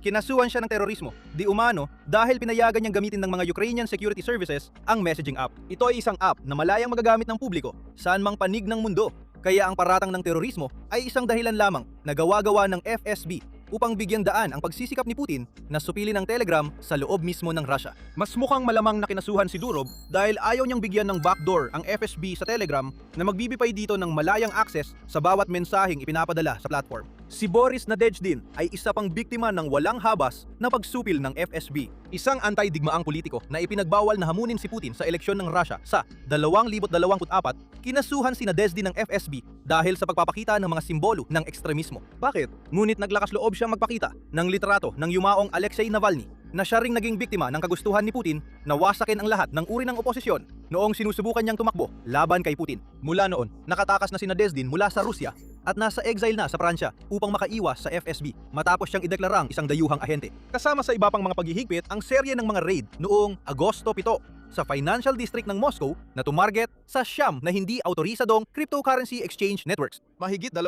tao ang inaresto at inakusahan ng FSB ang mga exchange ng paglalaban ng perang dinakaw mula sa mga mamamayang Ruso sa pamamagitan ng mga scam sa telepono at ginawang cryptocurrency na pagkatapos ay inililipat sa ibang bansa. Kakaiba, ilan sa mga inaresto ay nagsabing sa harap ng kamera na naniniwala silang nagtatrabaho sila para sa FSB o sa tagapagbantay ng pananalapi ng Russia, ang Rospin Monitoring. Kung totoo man ang mga pahayag na yon, o resulta lamang ng mga scammer na nagpapanggap bilang mga opisyal ng Russia, ay nananatiling hindi malinaw, ngunit ang mga raid ay isa pang halimbawa kung gaano kalalim ang pagpasok ng mga serbisyong pansiguridad sa pampolitika at pang-ekonomiyang buhay ng Russia. At ang lumalaking kapangyarihang yon ay nagdudulot ng mga problema. Kahit para sa ilan, sa pinakamalalapit na kaalyado ni Putin. Tingnan mo si Sergei Kiriyenko. Si Kiriyenko ang naging pinakabatang punong ministro ng Russia at nagsilbi bilang unang deputy ng staff ng Administrasyong Pampanguluhan ng halos isang dekada. Malawak siyang kinikilala bilang isa sa pinakamalapit at pinakamaimpluwensyang pinagkakatiwalaan ni Putin at naging isa sa mga pangunahing arkitekto ng panloob na sistemang pampolitika ng Kremlin. Ngunit kahit si Kiriyenko ay tila unti-unti nang hindi nakakakontrol sa aparatong pangsiguridad na gumagana sa paligid niya. Ayon sa ulat ng Stories, ang mga puwersang pansiguridad ng Russia ay lalong kumikilos ng mag-isa. Minsan ay inaaresto pa ang mga opisyal na konektado sa pampulitikang network ni Kiriyenko nang hindi man lang siya binabalaan ng maaga. Maging ang mga tao mula sa sariling malapit na grupo ni Kiriyenko ay naging target na rin. Noong 2024, inaresto ng FSB si Mikhail Polyakov na nagsilbing Deputy Security Director para sa World Youth Festival Directorate, isang organisasyong pinamumunuan ni Kiriyenko. Isa pang halimbawa, si Nadezhdin.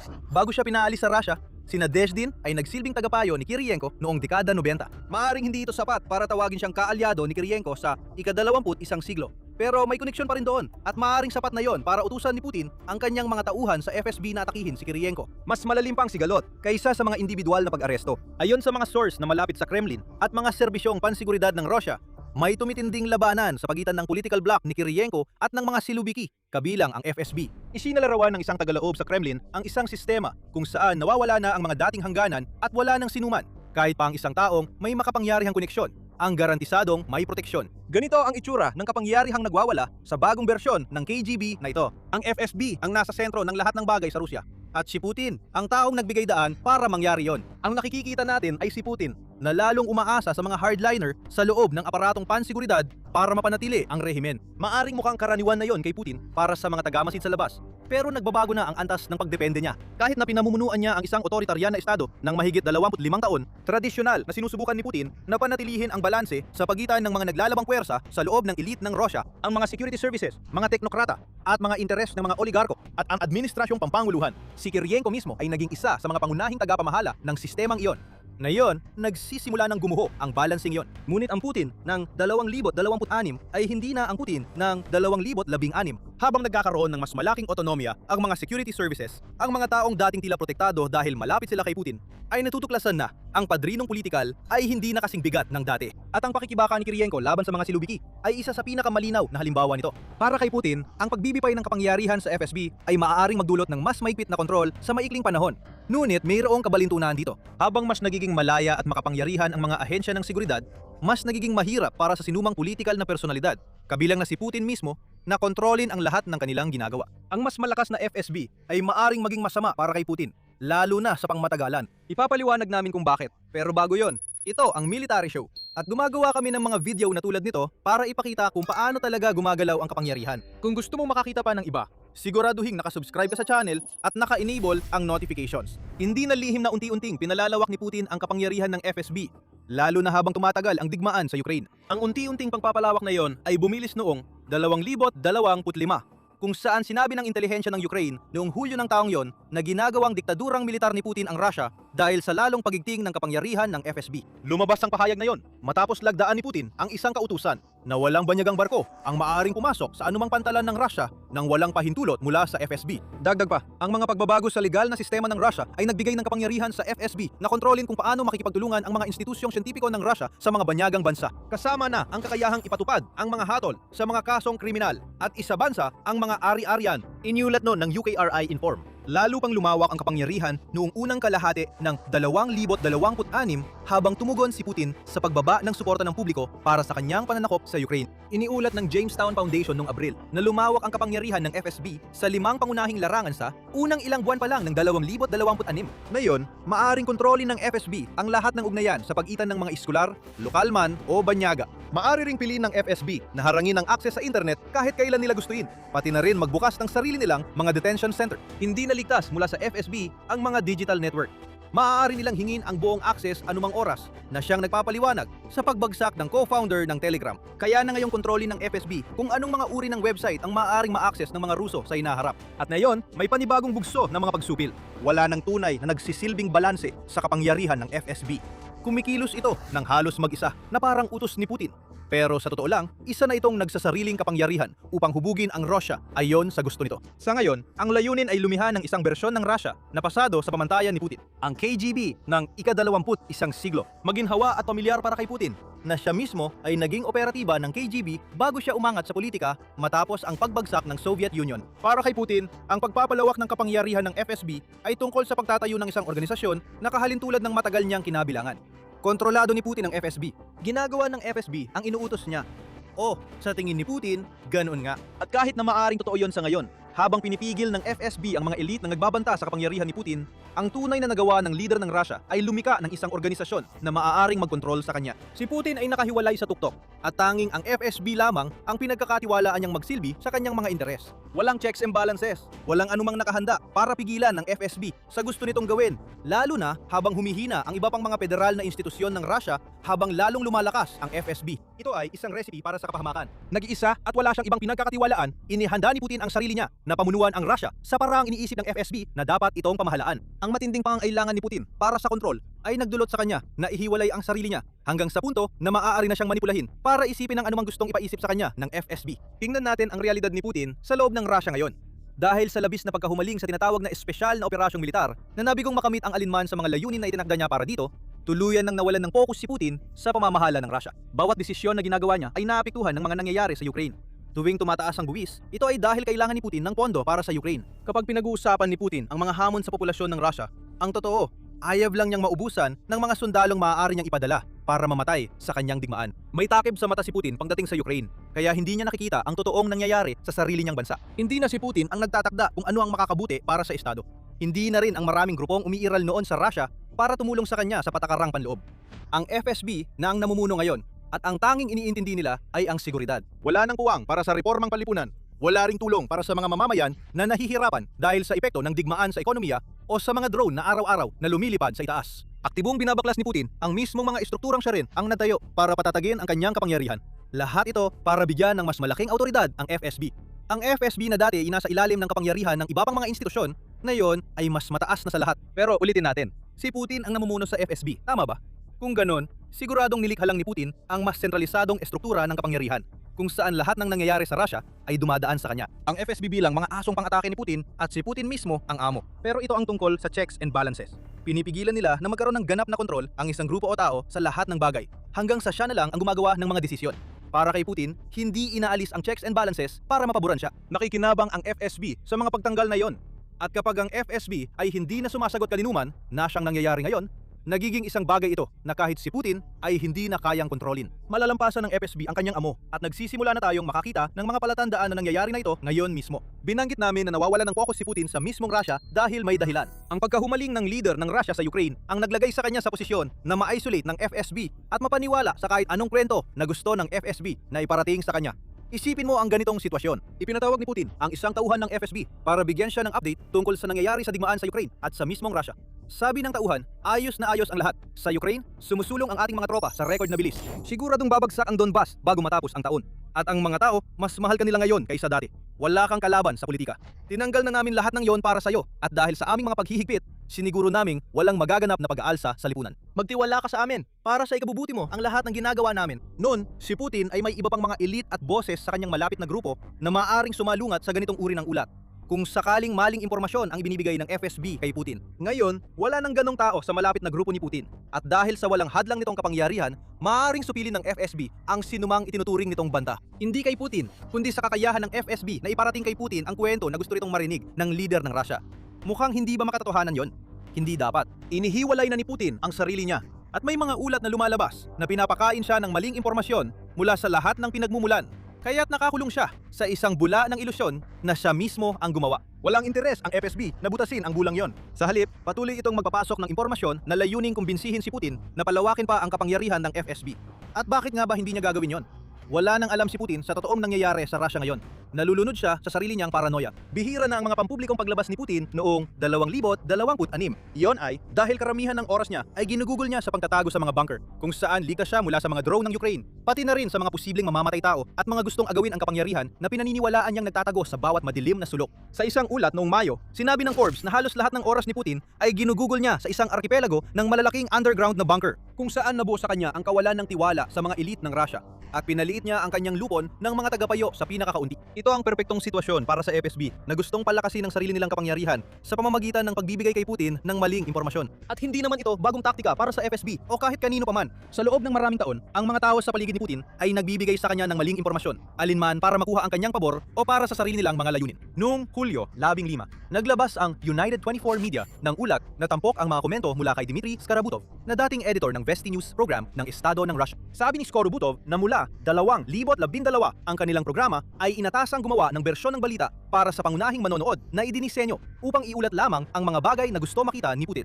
Sinabi ng mga propagandista na sinubukan nilang simulang ihiwalay siya mula sa mga totoong pangyayari, mula sa kapaligiran ng impormasyon, at lalo na mula sa pakikipag-ugnayan sa labas ng mundo. Ang FSB ba ang tinutukoy ni Skarabutov na sila? Kahit hindi man, ipinapakita ng ulat na ito kung gaano kadaling malilang si Putin ng maling impormasyon dahil sa kanyang pag-iisa. Nakikita natin ang mga pagkakatulad pagdating sa digmaan sa Ukraine. Sabi ng investigatibong mamamahayag na Ruso na si Andrei Zakharov, lahat ng nalalaman ni Putin tungkol sa digmaang siya ang nagsimula ay kontrolado ng mga taong gustong manipulahin siya. Ang sitwasyon ay, sa kasamaang palad, ang isang bansa na nagsasagawa ng isang malupit na digmaan ay pinamumunuan ng isang tao na tumatanging gumamit ng internet at lubos na umaasa lamang sa dalawang pinagkukunan ng impormasyon, ang media at ang FSB. Isang kakilakilabot na bagay ito, sabi ni Zakharov. Ang Institute for the Study of War ay nagsabi ng katulad na bagay noong huling bahagi ng 2025 na nagsasaad na ang maling pag-uulat tungkol sa digmaan mula man sa mga general ni Putin o sa mga taong itinalaga ni Putin upang ipasa ang mga ulat mula sa mga general na yon ay nagbigay kay Putin ng maling impresyon na ang Russia ay umuusad ng maayos sa Ukraine.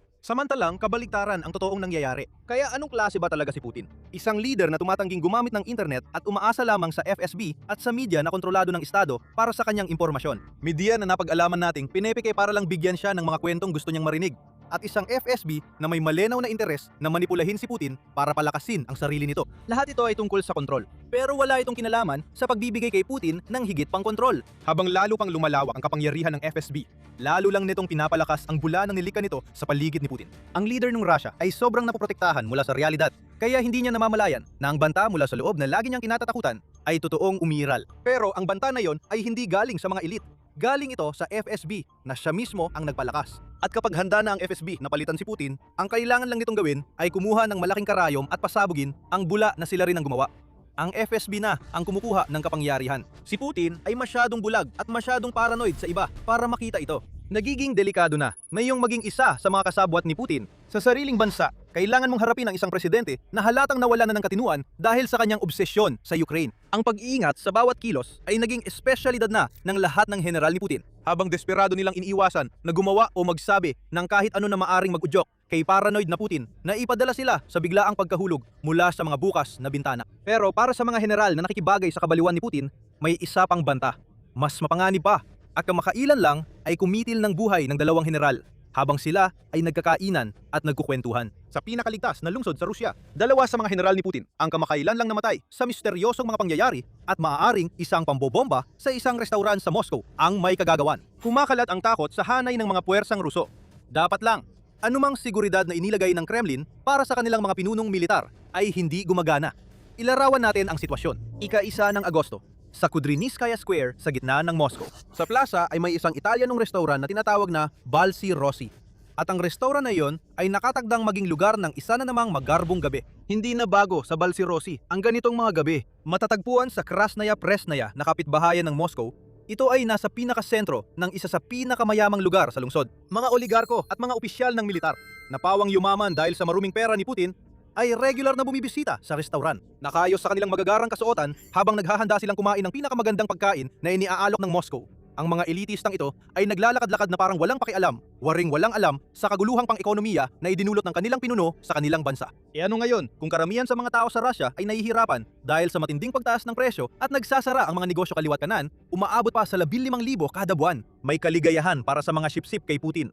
At ang taong gustong maranasan ang kaligayahang iyon noong Agosto 1 ay isa sa mga pinakabagong commander ng sangay ng militar ni Putin. Ang taong yon ay si General Colonel Alexander Chaiko, ang bagong talagang pinuno ng Aerospace Forces ng Russia at isang taong kinilalang bayani ng Russia ay may dahilan para magdiwang noong Agosto 1. Ipinagdiriwang niya ang kanyang ika-55 kaarawan at tila hindi na pwedeng mas gumanda pa ang lagay niya. Nagbubunga ang kalupitan kapag kabilang ka sa malalapit kay Putin at ang taong namamahala sa pagkamatay ng mga sibilyan sa mga lungsod ng Ukraine ay tumatanggap ng malaking gantimpala para sa kanyang ginagawa. Nagpayo si Chaiko ng isang maliit na salusalo para sa kanyang sarili. Dumarating na ang mga piling bisita sa Balti Rossi. Handa na para sa isa na namang gabi ng pagbate at marangyang kainan upang ipagdiwang ang impyernong nilikha nila sa loob ng Ukraine. Dahil sa isang natatanging bisita, todo ang paghahanda ng seguridad ng restaurant. Nakaalerto ang mga gwardiya habang dumarating ang mga matataas na opisyal at mga dignitaryo. Pagkatapos, may dumating na hindi inaasahan. Isang babae na may dalang pakete na mukhang regalo. Sinubungan ng babae na pumasok sa pribadong okasyon, ngunit siya ay pinigilan sa pintuan. Naghinala ang isang gwardiya sa diumano'y tagapaghatid at pinigilan siya. Tinanong niya kung ano ang laman ng kahon. Ang tanging nasabi lang ng babae ay regalo ang laman yon. Lalo pang naghinala ang gwardiya kaya nagpasya siyang haluhugin ito. Doon na sumabog ang bomba. Isang napakalakas na pagsabog na tinatayang katumbas ng 1 kilo ng TNT ang yumanig sa Balsi Rossi. Malaki ang posibilidad na ang bomba ay pinasabog mula sa malayo. At may mga tanong pa rin kung alam ba talaga ng tagadala kung ano ang laman ng package. Sa isinagawang investigasyon sa restaurant, pagkatapos ng insidente, natuklasan na ang package na may lamang pampasabog ay puno rin ng mga ball bearing. Nakakalat ng malayo at malakas na posibleng magdulot ng mas maraming biktima sa pag-atake. Napakalakas ng pagsabog kaya't ang mga labi ng babae ay natagpuan mga 15 metro ang layo mula sa pinangyarihan ng pag-atake. Ang bababa niyon ay isa sa mga nasawi sa Balti Rossi. Mas marami pang balita ang lumabas sa mga sumunod na oras. Hindi bababa sa 3 tao ang nasawi sa pagsabog. Kabilang na ang gwardiyang humiling na siyasatin ang pakete. 21 pa ang nasugatan, habang ang mga armadong opisyal at mga investigador ay naglagay ng harang sa lugar at sinimulang alamin ang nangyari. Ang Balsi Rossi ay nag-post lamang sa social media na may problema sa labas. Agad na tinanggal ang post na iyon at tinawag ng mismong restauran na hindi nararapat. Hindi malinaw kung ang pagiging hindi nararapat ng post ay may kinalaman sa pagiging kaswal nito o dahil sa aktibong investigasyon na isinasagawa nung panahon na yon. Pagsapit ng 2 ng Agosto, tumaas na ang bilang ng mga namatay ayon sa ilang ulat, kabilang na ang pro-Kremlin na REN TV Telegram channel at ang pahayagang Izvestia ng Russia. Mukhang malamang na 2 sa 21 na nasugatan ay maaaring pumanaw dahil sa kanilang mga tinamong sugat. Ang nangyari sa Moscow ay labis na nagdulot ng kalungkutan sa lungsod. Paano ito nangyari? Ang Moscow ay inaasahang ligtas mula sa ganitong uri ng mga pag-atake. Ito ang kabisera ng Russia, napapaligiran ng malalaking hanay ng depensa sa himpapawid at puno ng mga ahensya ng seguridad na ang tanging tungkulin ay protektahan ang mga tao, lalo na si Putin at ang mga taong malapit sa kanya. Si Alexander Chaiko ay bahagi ng grupong yon at tila malinaw na siya ang posibleng target ng regalong dinala ng babaeng maaaring walang kamalay-malay sa Belgorod noong ika-1 ng Agosto. Pero bakit si Chaiko ang magiging target? Kung ikaw ay Ukrainian, marami kang dahilan para pabagsakin ang general na ito. Noong Mayo, opisyal na itinalaga si Chaiko bilang bagong commander ng Russian Aerospace Forces. Pinalitan niya si Viktor Abzalov. Isa itong kakaibang hakbang ni Putin. Siguradong may karanasan si Chaiko bilang commander. Bayani siya ng Russia sa isang dahilan. Pero ang dahilan na yon ay dahil halos nakatuon ang kanyang kasanayan sa pagsalang ng mga sundalo sa gilingan ng karne na nilikha ng Russia sa Ukraine. Isa siyang commander ng ground forces na inilagay sa isang posisyon sa himpapawid. Isang hakbang na masasabi nating may motibong politikal. Kung hindi natin palalambutin, si Chaiko ay isang tao na gagawin ang inuutos ni Putin kapag sinabi ni Putin na gawin niya ito. At ibig sabihin nito, kapag dumating ang utos na magpakawala ng mas maraming missile at drone sa mga lungsod ng Ukraine para pumatay ng mas maraming sibilyan, hanggat maaari, gagawin ito ni Chaiko nang hindi nagtatanong. Gayunpaman, kahit isa siyang ground commander, marami ng karanasan si Chaiko sa pagpatay ng mga inosenteng tao mula sa himpapawid. Nakilala siya dahil sa kanyang ginawa sa Syria nang ipadala siya para suportahan ang dating diktador na si Bashar al-Assad mula Setyembre 2019 hanggang Nobyembre 2020 at muli sa loob ng ilang buwan noong 2021.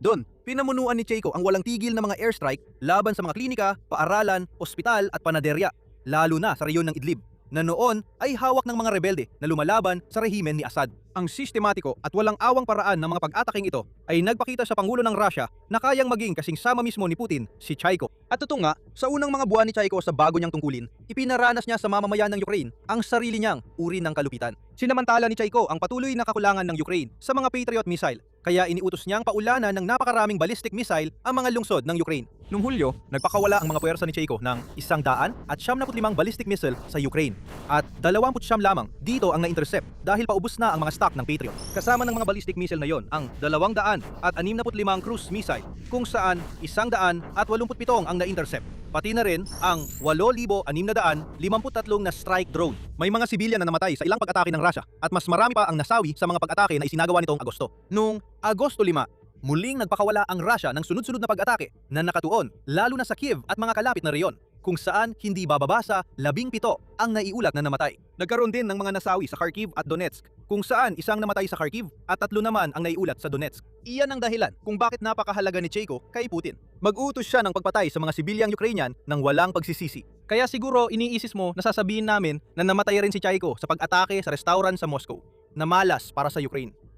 Dito na papasok ang twist sa kwento. Mukhang nailigtas si Chaiko dahil hindi nakalusot ang bomba sa seguridad. Ayon sa Russia, nabuhay pa si Chaiko, ang berdugo mula sa himpapawid, para lumaban muli kahit na maaring hindi nakaligtas ng buo ang kanyang pamilya sa pambobomba. Ayon sa Daostka, isang Russian na news outlet na napaalis sa bansa, malamang dahil sa kanilang pag-uulat na hindi tugma sa opisyal na linya ng Kremlin, isang source mula sa pamunuan ng Balti Rossi ang nagsabing si Maria Chaiko, na anak ng general, maaring nasugatan sa pagsabog. Nagpapadala yon ng mensahe kay Chaiko, siya na pumapatay ng mga sibilyang Ukrainian ng walang awa, ay natuklasan lang na maaaring bumalik sa kanyang pamilya ang digmaan kung sakaling ang Ukraine ang nasa likod nito. Wala pang nakukumpirma doon at wala ring sinasabi ang Ukraine.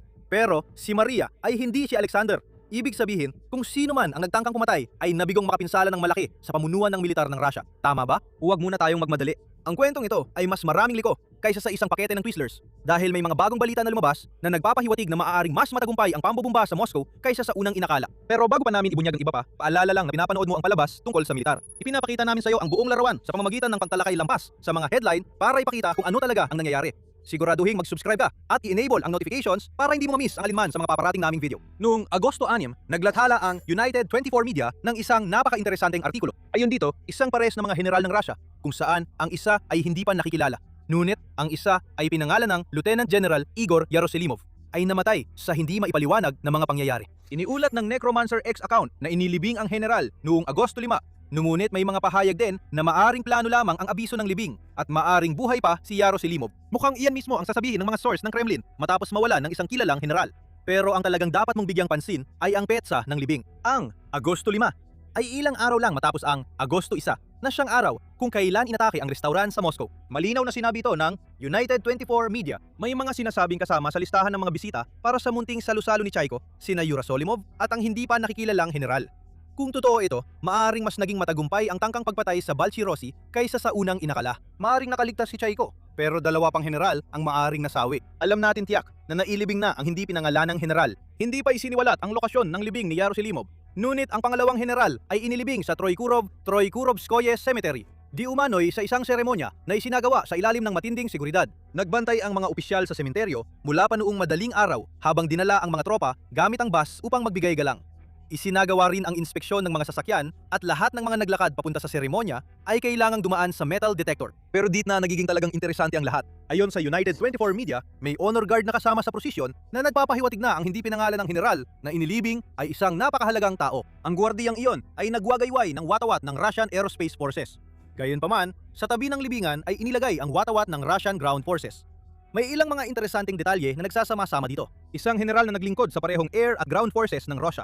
Isang honor guard na nararapat para sa isang mahalagang tao, marahil ay isang bayani pa ng Russia. Isang lalaki na marahil ay may anak na babae na malapit sa isang partikular na pagsabog sa isang restaurant, kung saan iniulat na siya ay nasugatan. Parang ito ang uri ng libing na gagawin para sa isang lalaki tulad ni Alexander Chaiko. Mas lalo pang nagmumukhang totoo ito matapos ang ulat ng Pravda noong Agosto 8 na nagsiwalat na ang isang babaeng nagngangalang Yulia Kirilova na kamag-anak ni Chaiko ay pumanaw dahil sa mga pinsalang dulot ng pambobomba sa restaurant sa Moscow. May mga ulat din na ang manugang ni Chaiko ay namatay sa pag-atake marahil ang asawa ng anak niyang babae na naiulat na nasugatan. Hindi rin kami makahanap ng anumang ulat na si Chaiko ay lumabas sa publiko o bumalik sa kanyang posisyon matapos ang pag-atake. At sapagkat kamatay ni Kirilova at mga ulat na ang kanyang anak na babae ay nasugatan ng bomba, tila malinaw na si Chaiko mismo ay malapit sa pagsabog at maaaring nadamay dito. Maaring ang pahayag ng Russia na hindi napatay si Chaiko ay masyadong maaga o baka naman hindi totoo. Palihim lang bang inilibing ng Russia ang isa sa kanilang pinakamataas na general kahit na sinasabi nilang nakaligtas siya sa pag-atake? Hindi natin malalaman hanggat hindi muling nagpapakita si Chaiko kung kaya pa niyang gawin yon. At kung hindi siya, alam mo na, patay. At paano kung palihim na ngang inilibing si Chaiko? Baka naman mali rin ang mga sinasabing hindi pa talaga inililibing si Igor Yaroselimov. Napakaraming misteryo at intriga ang bumabalot sa insidenteng ito. At mahigpit na itinatago ng Russia ang totoong lawak ng pinsalang nangyari sa Balchi-Rossi noong mapaminsalang gabi ng Agosto 1. Ang tanging sigurado lang ang Russia ay kung sino ang dapat sisihin sa pambobomba sa Moscow. Walang duda, iginiit ng Russia na ang Ukraine ang may kagagawan. Ang alkalde ng Moscow, si Sergei Sobyanin, ay mas mahinahon kumpara sa ilan sa kanyang mga kasamahan nang magulat siya tungkol sa pag-atake matapos itong mangyari. Kahapon, isang malupit na teroristang pag-atake ang naganap sa Moscow na kumitil ng buhay ng ilang tao. Ang mga responsabali sa krimeng ito ay tiyak na mahahanap at haharap sa nararapat na parusa para sa kanila. Idinaklara ni Sobyanin. Bagamat hindi niya binanggit ang mga detalye kung sino ang posibleng nasa likod ng pag-atake o kung ano ang kanilang motibo sa paggawa nito. Walang pag-alinlangan ang embahada ng Russia sa Roma kung sino ang sinisisi ng Kremlin sa pambobomba. Iginit ng embahada ng mga teroristang Kiev ang nagsagawa ng pag-atake. At ginawa nila ito upang takutin ang mga Italianong nagtatrabaho sa Russia at ipakita sa kanila na sila rin ay nasa panganib at maaring maging susunod na biktima ng mga salarin. Sinusubukan na ng Russia na baluktutin ang mga pangyayari at gawing kalaban ng Ukraine ang isang bansang kaalyado nito. Tipikal na gawain ng Russia. Paano ba naman maniniwala ang kahit sino? Ang pahayag na targetin ng Ukraine ang Balchi-Rossi para patayin ang mga Italianong chef habang may party ang isang mahalagang general ng Russia sa restaurant ay hindi namin maintindihan. Kung ginawa ito ng Ukraine, si Chaiko ang malinaw na dahilan. Hindi basta-basta atakehin ng Ukraine ang mga Italianong sibilyan para lang parusahan sila dahil nagtatrabaho sila sa Rusya. Kahit ano pa ang sabihin ng embahada sa Roma, kung ipagpapalagay na Ukraine ang gumawa ng pag-ataking ito, wala namang umaangkin ng kredito mula sa mga espiya o lihim na serbisyo ng Ukraine. Pero iniisip ng Russia na alam nila kung sino ang nagpasabog sa Balchi-Rossi. At para sa maraming general ng bansa na napilitang panoorin ang nangyari sa restaurant na may matinding takot, may mensaheng naiparating. Wala sa inyo ang ligtas. Kahit sino ka pa o saan ka man nagmula. Sino man ang gumagawa ng mga asasinasyong ito, oo, sinabi naming asasinasyon sa maramihan. At hindi dahil mukhang malamang na dalawa sa mga general ng Russia, marahil kabilang na si Chaiko mismo, ang namatay matapos ang pag-atake noong Agosto 1. Ang pambobomba sa Balchi-Rossi ay pinakabago lang sa sunod-sunod na mga asasinasyon at tangkang pagpatay na naglagay sa ilan sa pinakamataas na general ng Russia sa hukay. Ibinunyag pa ng Medusa sa isang artikulo noong Agosto 3. Sinabi nito na nagkaroon ng hindi bababa sa 6 na tangkang asasinasyon laban sa mga general ng Rusya sa nakalipas na 2 taon. 3 sa mga ito ay nakumpirmang nakamamatay. Hindi pa kasama rito ang pambobomba sa Balchirosi. Noong Disyembre 2024, si Igor Kirillov, ang pinuno ng pwersang pangdepensa ng Russia laban sa radyoaktibo, chemical at biological, ang naging unang kilalang mataas na general ng Russia na namatay sa isa sa mga tangkang asasinasyon na ito. Nang sumabog ang isang bomba na nakakabit sa isang scooter habang milalampasan niya ito sa Moscow, may nangyaring katulad nito sa Deputy Head ng Pangunahing Operations Directorate ng Russian General Staff, Teniente General Yaroslav Moskalik, noong Abril 2025. Ang kaibahan lang, siya ay pinasabog gamit ang isang Volkswagen na may bomba, hindi scooter. Sinundan siya sa libingan ni Lieutenant General Panyor Savarov, na namuno sa Operational Training Directorate ng Russian General Staff. Muli, isang car bomb ang dahilan. Sa pagkakataong ito ay sa timog ng Moscow. Mayroon pang ibang mga pagtatangka. Ang unang deputy head ng Main Directorate ng General Staff, si Lieutenant General Vladimir Alexiev, ay binaril sa lobby ng apartment building kung saan siya nakatira. Mukhang nakaligtas siya. Mukhang ganun din ang nangyari kay Major General Asatbek Omorbekov na namumuno sa IK-64 na Motorized Rifle Brigade ng Russia. Ito ang brigada na nagtangkang salakayin ang Kiev noong Pebrero 2022. Ginagagawa siyang isang napakataas na prioridad na target, lalo na para sa mga tao sa Bucha. Si Omorbekov ay isa sa mga berdugo ng Bucha, responsabale sa pagpatay at pagpapahirap sa daan-daang sibilyan noong unang mga linggo ng pananakop. Maaring siya ay tinarget o hindi, gamit ang isang bomba na inilagay sa isang mailbox sa isang military garrison sa Khabarovskoye. Hindi malinaw ang mga ulat. Tanging mga anonymous na Telegram channel lang ang nagsasabing nangyari ang pag-atake, ayon sa ulat ng Medusa. Isang bagay ang malinaw sa lahat ng ito. Ang nangyari sa Balchirosi ay hindi isang beses lang nangyari. Bahagi ito ng isang pattern na nagpapakaba sa mga general ng Russia, lalo na't isa na namang tangkang pagpatay ito na ginawa mismo sa puso ng Moscow. May isang grupo, at hindi namin sinasabing tiyak na ito ay Ukraine, na may mga operatiba na gumagalaw mismo sa sentro ng kapangyarihan ng Russia, at mukhang wala nang magawa ang Kremlin tungkol dito.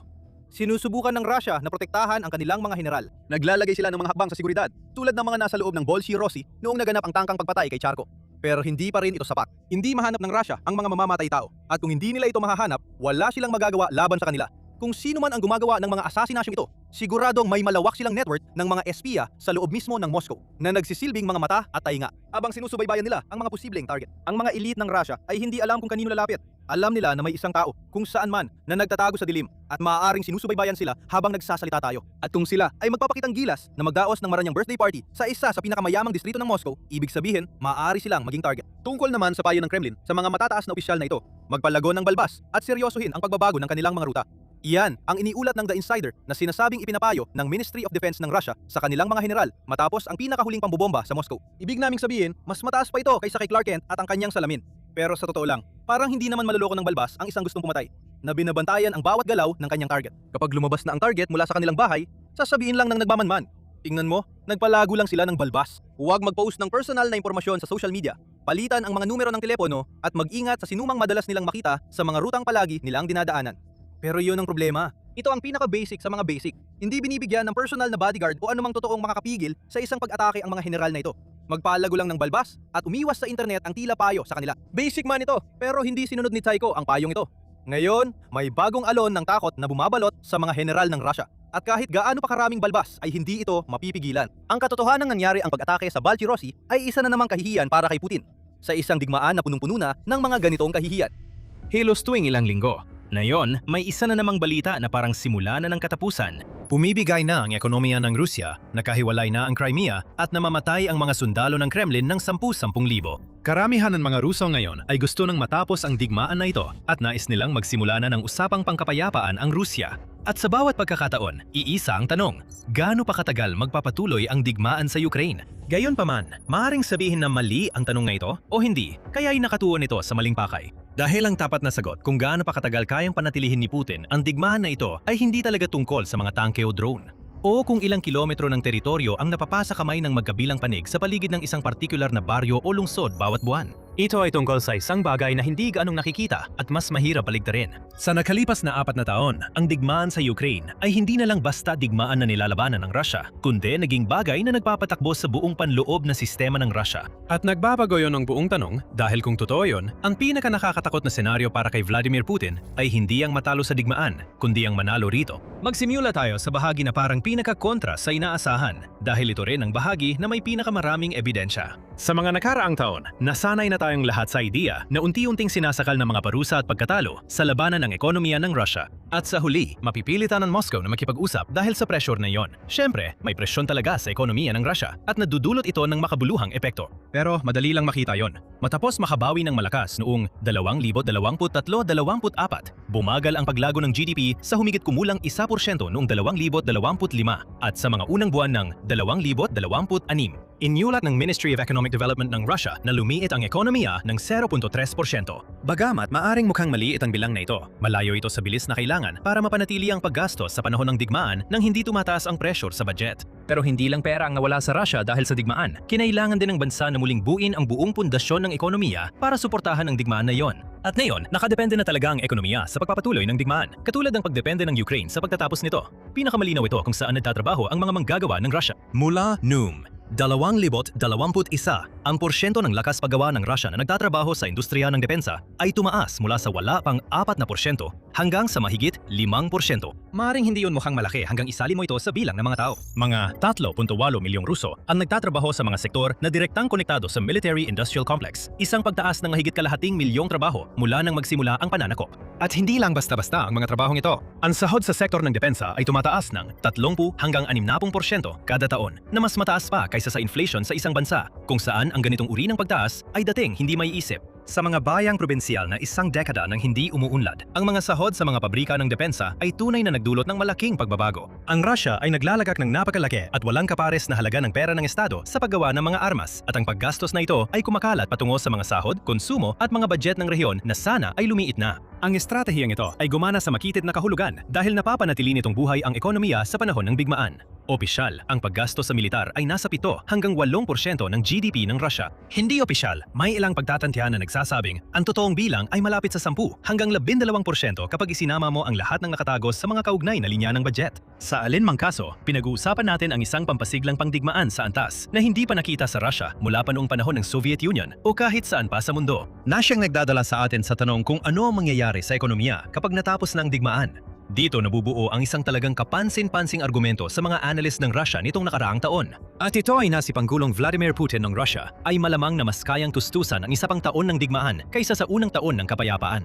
At hindi ito dahil magiging kahiya-hiya ang kapayapaan o dahil magmumukha itong pagkatalo kahit na mahalaga rin sa kanya ang dalawang bagay na iyon, kundi dahil ito sa purong mekanismo ng ekonomiya. Sa 89 na federal na rehiyon ng Russia, 74 ang nagkaroon ng kakulangan sa budget noong 2025, tumaas mula sa 50 noong nakaraang taon. Ang mismong federal na kakulangan ay lumampas na sa target para sa buong taon sa loob lamang ng unang 6 na buwan ng taong ito. At nangyayari ang lahat ng iyon habang ang ekonomiya ng digmaan ay patuloy pa ring tumatakbo sa pinakamabilis na antas. Ang totoong demobilisasyon, yung klase na talagang titigil ang labanan at hihinto ang pagdaloy ng pera para suportahan ito, ay aalisin ang tulong pinansyal na sumusuporta sa 12-12 ng regional na ekonomiya habang iniiwan ang lahat ng pangakong ginawa ng mga regional na pamahalaan batay sa lakas ng pera ngayon. Hindi ito problema ng spreadsheet na pwedeng ayusin sa pamamagitan ng transfer payment mula sa Moscow. Isa itong istruktural na butas. At naroon pa ang kabilang aspeto ng demobilisasyon, ang mga tao. Noon, 2025, nag-recruit ang Russia ng mahigit 400,000 kontraktwal na sundalo na sa kalaunan ay kailangang umuwi at maghanap ng trabaho. Ang pagpapabalik ng ganoon karaming tao sa lakas paggawa ng sabay-sabay ay sapat na para magdulot ng makabuluhang pagtaas ng unemployment. Tandaan, iyan ay mga bilang mula lang sa 2025 at nagpaplano pa ang Russia na dagdagan pa ang recruitment sa 2026, pati na rin ang paglipat sa pilitang pagpapatala sa militar sa buong taon para masigurong tuloy-tuloy ang supply ng mga sundalo sa harapan. Ang aktual na bilang ng mga tao na biglang mawawalan ng trabaho ay malamang na umabot o lumampas pa sa 1 milyon. At kailangan din nating isaalang-alang kung anong uri ng mga trabaho ang kwalipikado ang mga lalaking ito. Napaka-county ng pangangailangan ng sibilyan para sa mga espesipikong kasanayan na natutunan mo sa pakikidigma. Ayon sa mga pantataya noong 2025, tinatayang nasa 43% ng mga sundalong na demobilize na ay hindi makahanap ng trabaho bilang sibilyan. I-multiply mo pa yan sa mas malaking bilang ng mga nagbabalik na veterano, idagdag pa ang bigat ng psikolohikal na epekto ng labanan. At magkakakuha ka ng sitwasyon kung saan maraming armadong, sanay at desilusyonado mga kabataang lalaki na walang magawa at walang dahilan para makaramdam ng pasasalamat. Kaya ang pinakamalamang na tahakin ng Kremlin ay hindi isang malinis na kapayapaan na susundan ng maayos na transisyon. Ito ay isang unti-unti at nag-aatubiling demobilisasyon kung saan nananatili ang mga veterano sa uniforme, tuloy-tuloy ang daloy ng pera at patuloy na gumagana ang buong sistema sa mas mabagal ngunit malaki pa ring bilis nang walang tiyak na katapusan. Sa madaling salita, kahit sa pinakamagandang senaryo na tumigil na ang putukan bukas, hindi titigil ang ekonomiyang pangdigmaan kasabay nito.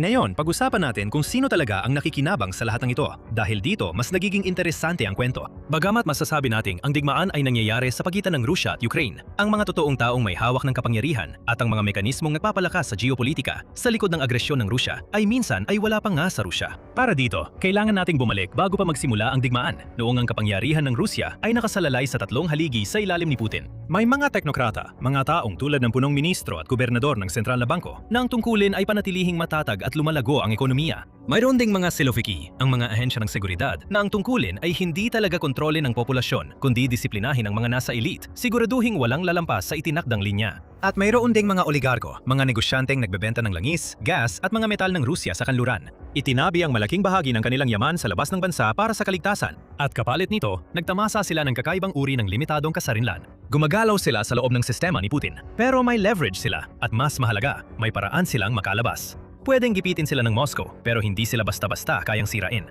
Ang buong kasunduang iyon ay nawasak sa nakalipas na 4 na taon at binuo muli bilang isang bagay na lubos na naiiba. Nandun pa rin ang mga teknokrata pero lubos nang nagbago ang kanilang tungkulin. Dati, sila ang nagtataguyod ng kasaganaan. Ngayon, sinusubukan na lang nilang hindi tumigil ang makina. Nawala ng akses ang Russia sa mga kanluraning pamilihan ng kapital. Pagsapit ng katapusan ng 2025, tinatayang nasa $300 bilyong ng reserba ng Russia ang nananatiling nakapirmi sa ibang bansa. Ang National Wealth Fund, ang reserba ng bansa para sa panahon ng kagipitan, ay lumiit na sa mas mababa sa 40% ng likidong halaga nito bago ang digmaan. Ang kita mula sa enerhiya na dating sumasaklaw ng higit sa 1/4 ng pambansang budget ay bumaba na lang sa halos 1/4 kahit na pabago-bago ang kita mula sa langis at gas habang inilipat ng Russia ang kanilang export at nag-adjust sa mga parusa. Ang mga interest rate ay nananatili sa mga antas na itinuturing na pambansang emerhensya sa halos lahat ng ibang ekonomiya. Mas masipag ngayon ang mga teknokrata kaysa dati, ngunit patuloy silang nawawalan ng impluwensya dahil sa isang ekonomiyang pangdigmaan. Ang mga taong walang kontrol sa budget ng armas ay hindi ang nagtatakda ng mga prioridad. Sila lang ang naglilinis pagkatapos. Mas malala pa ang sinapit ng mga oligarko dahil ang kanilang kalayaan ay lubos na nakabatay sa perang, nakatago ng ligtas sa labas ng abot ng Rusya. Lahat ng ito ay halos agad na nawala dahil sa mga parusang ipinataw ng kanluran at ginamit ng Kremlin ang kahinaang iyon. Mula nang sumiklab ang pananakop, ang mga korte sa Rusya ay namahala sa sunod-sunod na tinatawag nilang mga nasyonalasyon, ngunit mas tamang ilarawan ito bilang ekspropriasyon. Nagkakaiba-iba ang mga pagtataya sa kabuuang halagang nasamsam, depende kung sino ang nagbibilang, at ang katamtamang pagtataya ay humigit kumulang $50 bilyong ang halaga sa Russian rubles mula 2022 hanggang 2025. At kahit ano pa ang laki o aktual na bilang, malinaw ang pattern. Idinedeklarang estratehiko ang mga ari-arian, binabalikan at kinukwestiyon ang pagmamay-ari at mabilis kumilos ang mga korte. Minsan ay naglalabas ng desisyon ilang araw lang matapos maisampa ang kaso. Kung gusto mo ng halimbawa kung paano ito nangyayari, gamitin natin ang kaso ng isang tycoon sa pagmimina ng ginto na si Konstantin Strukov. Kontrolado niya ang ikatlong pinakamalaking gold producer sa Russia at matagal na siyang itinuturing na tapat at hindi kapansin-pansing kaalyado ng Kremlin. Noong 2025, inakusahan siya na nakuha niya ang kumpanya sa pamamagitan ng ilegal na pribatisasyon. Ilang dekada na ang nakalipas. Napawalang bisa ang kanyang pasaporte habang sinasabing sinusubukan niyang umalis ng bansa. Makalipas ang ilang araw, inilipat ng korte ang kanyang mayoryang bahagi ng pagmamay-ari sa estado. Hindi ito isang disidenteng pinarusahan dahil sa pagtutol sa rehimen.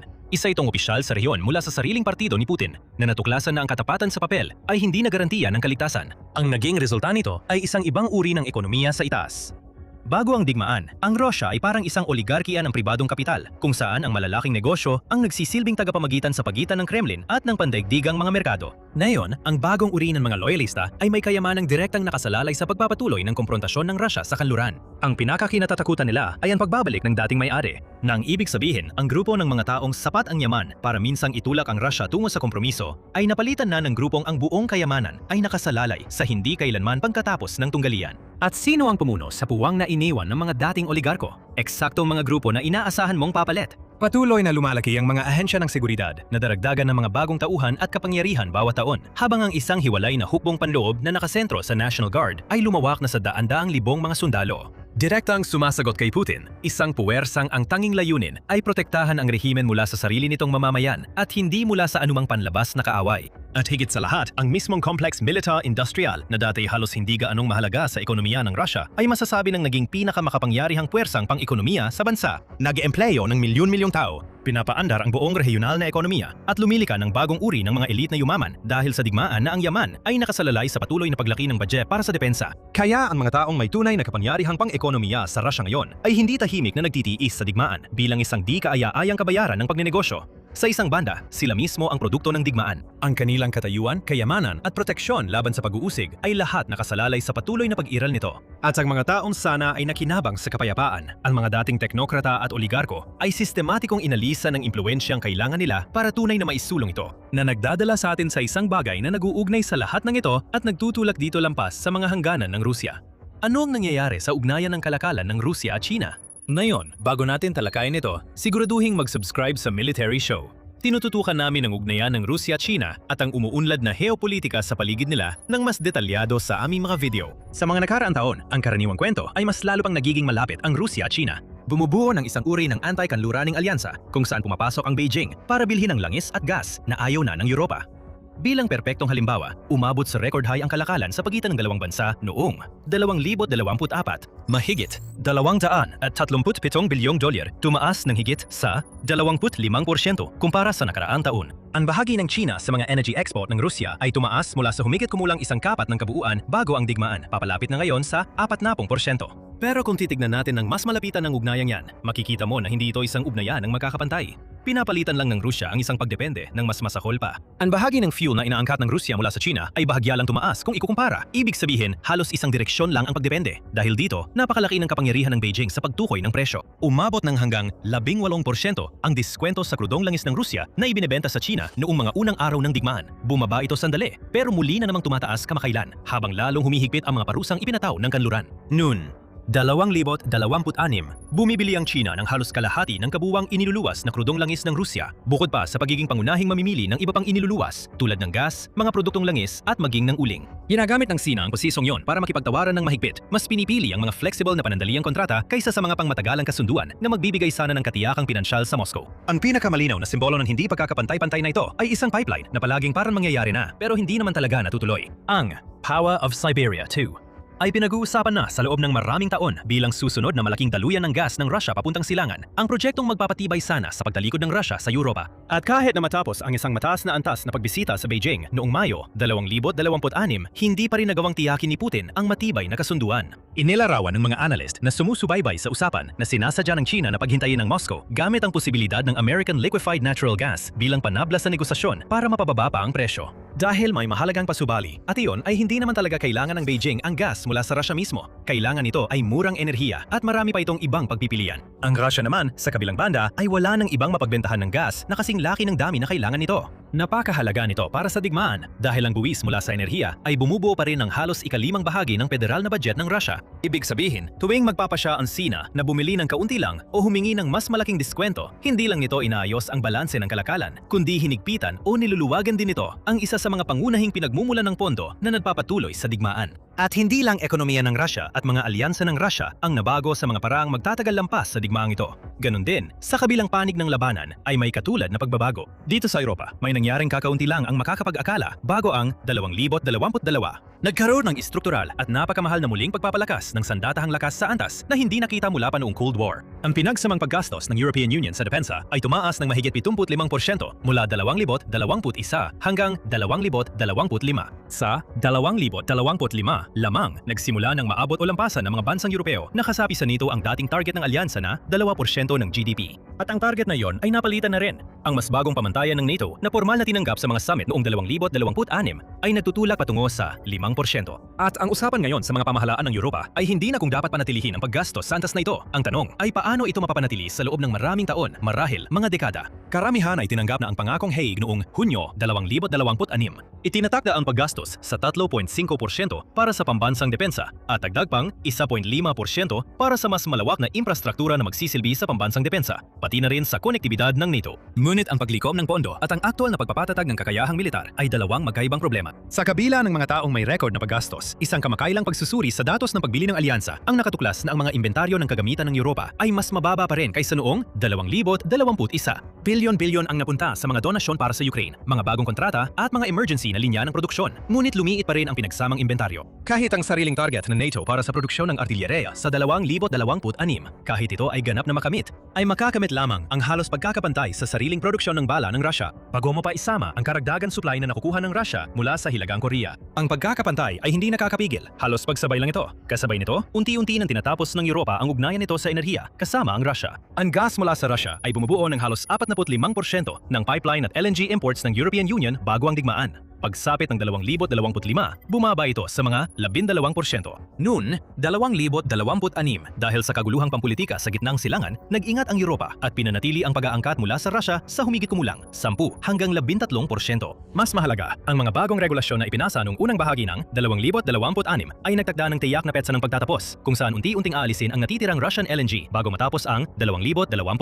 Kasunod ang pipeline gas, pagsapit ng taglagas ng 2027. Ayon sa ilang pagtataya, humigit kumulang 10 bilyong dolyar kada taon ang binabayad sa Russia para sa enerhiya na tuluyang mawawala. Pagsamahin mo ang dalawang bagay na yan, ang muling pag-armas ng Europa at ang pagkalas ng Europa sa ugnayang pang-enerhiya nito sa Russia, at makikita mo ang bersyon ng parehong kwento na nangyayari sa loob ng Russia. Isang estruktural na pagbabago na hindi nakadepende kung paano talaga magtatapos ang digmaan sa Ukraine. Kahit na magkaroon ng tigil putukan bukas, hindi basta-basta babawasan ng mga pamahalaan sa Europa ang kanilang gastusin sa depensa pabalik sa antas noong 2019 at hindi rin nila muling bubuksan ang daloy ng gas mula sa Russia. Ang mga serbisyong paniktik ng Europa ay nagpaplano na batay sa mga babala na maaring subukan ng Russia ang lakas militar ng NATO sa loob ng susunod na 5 taon. Ang digmaan ay nakalikha na ng bagong Europa, katulad ng paglikha nito ng bagong Russia. Wala nang babalik sa dati, anuman ang mangyari sa susunod sa labanan.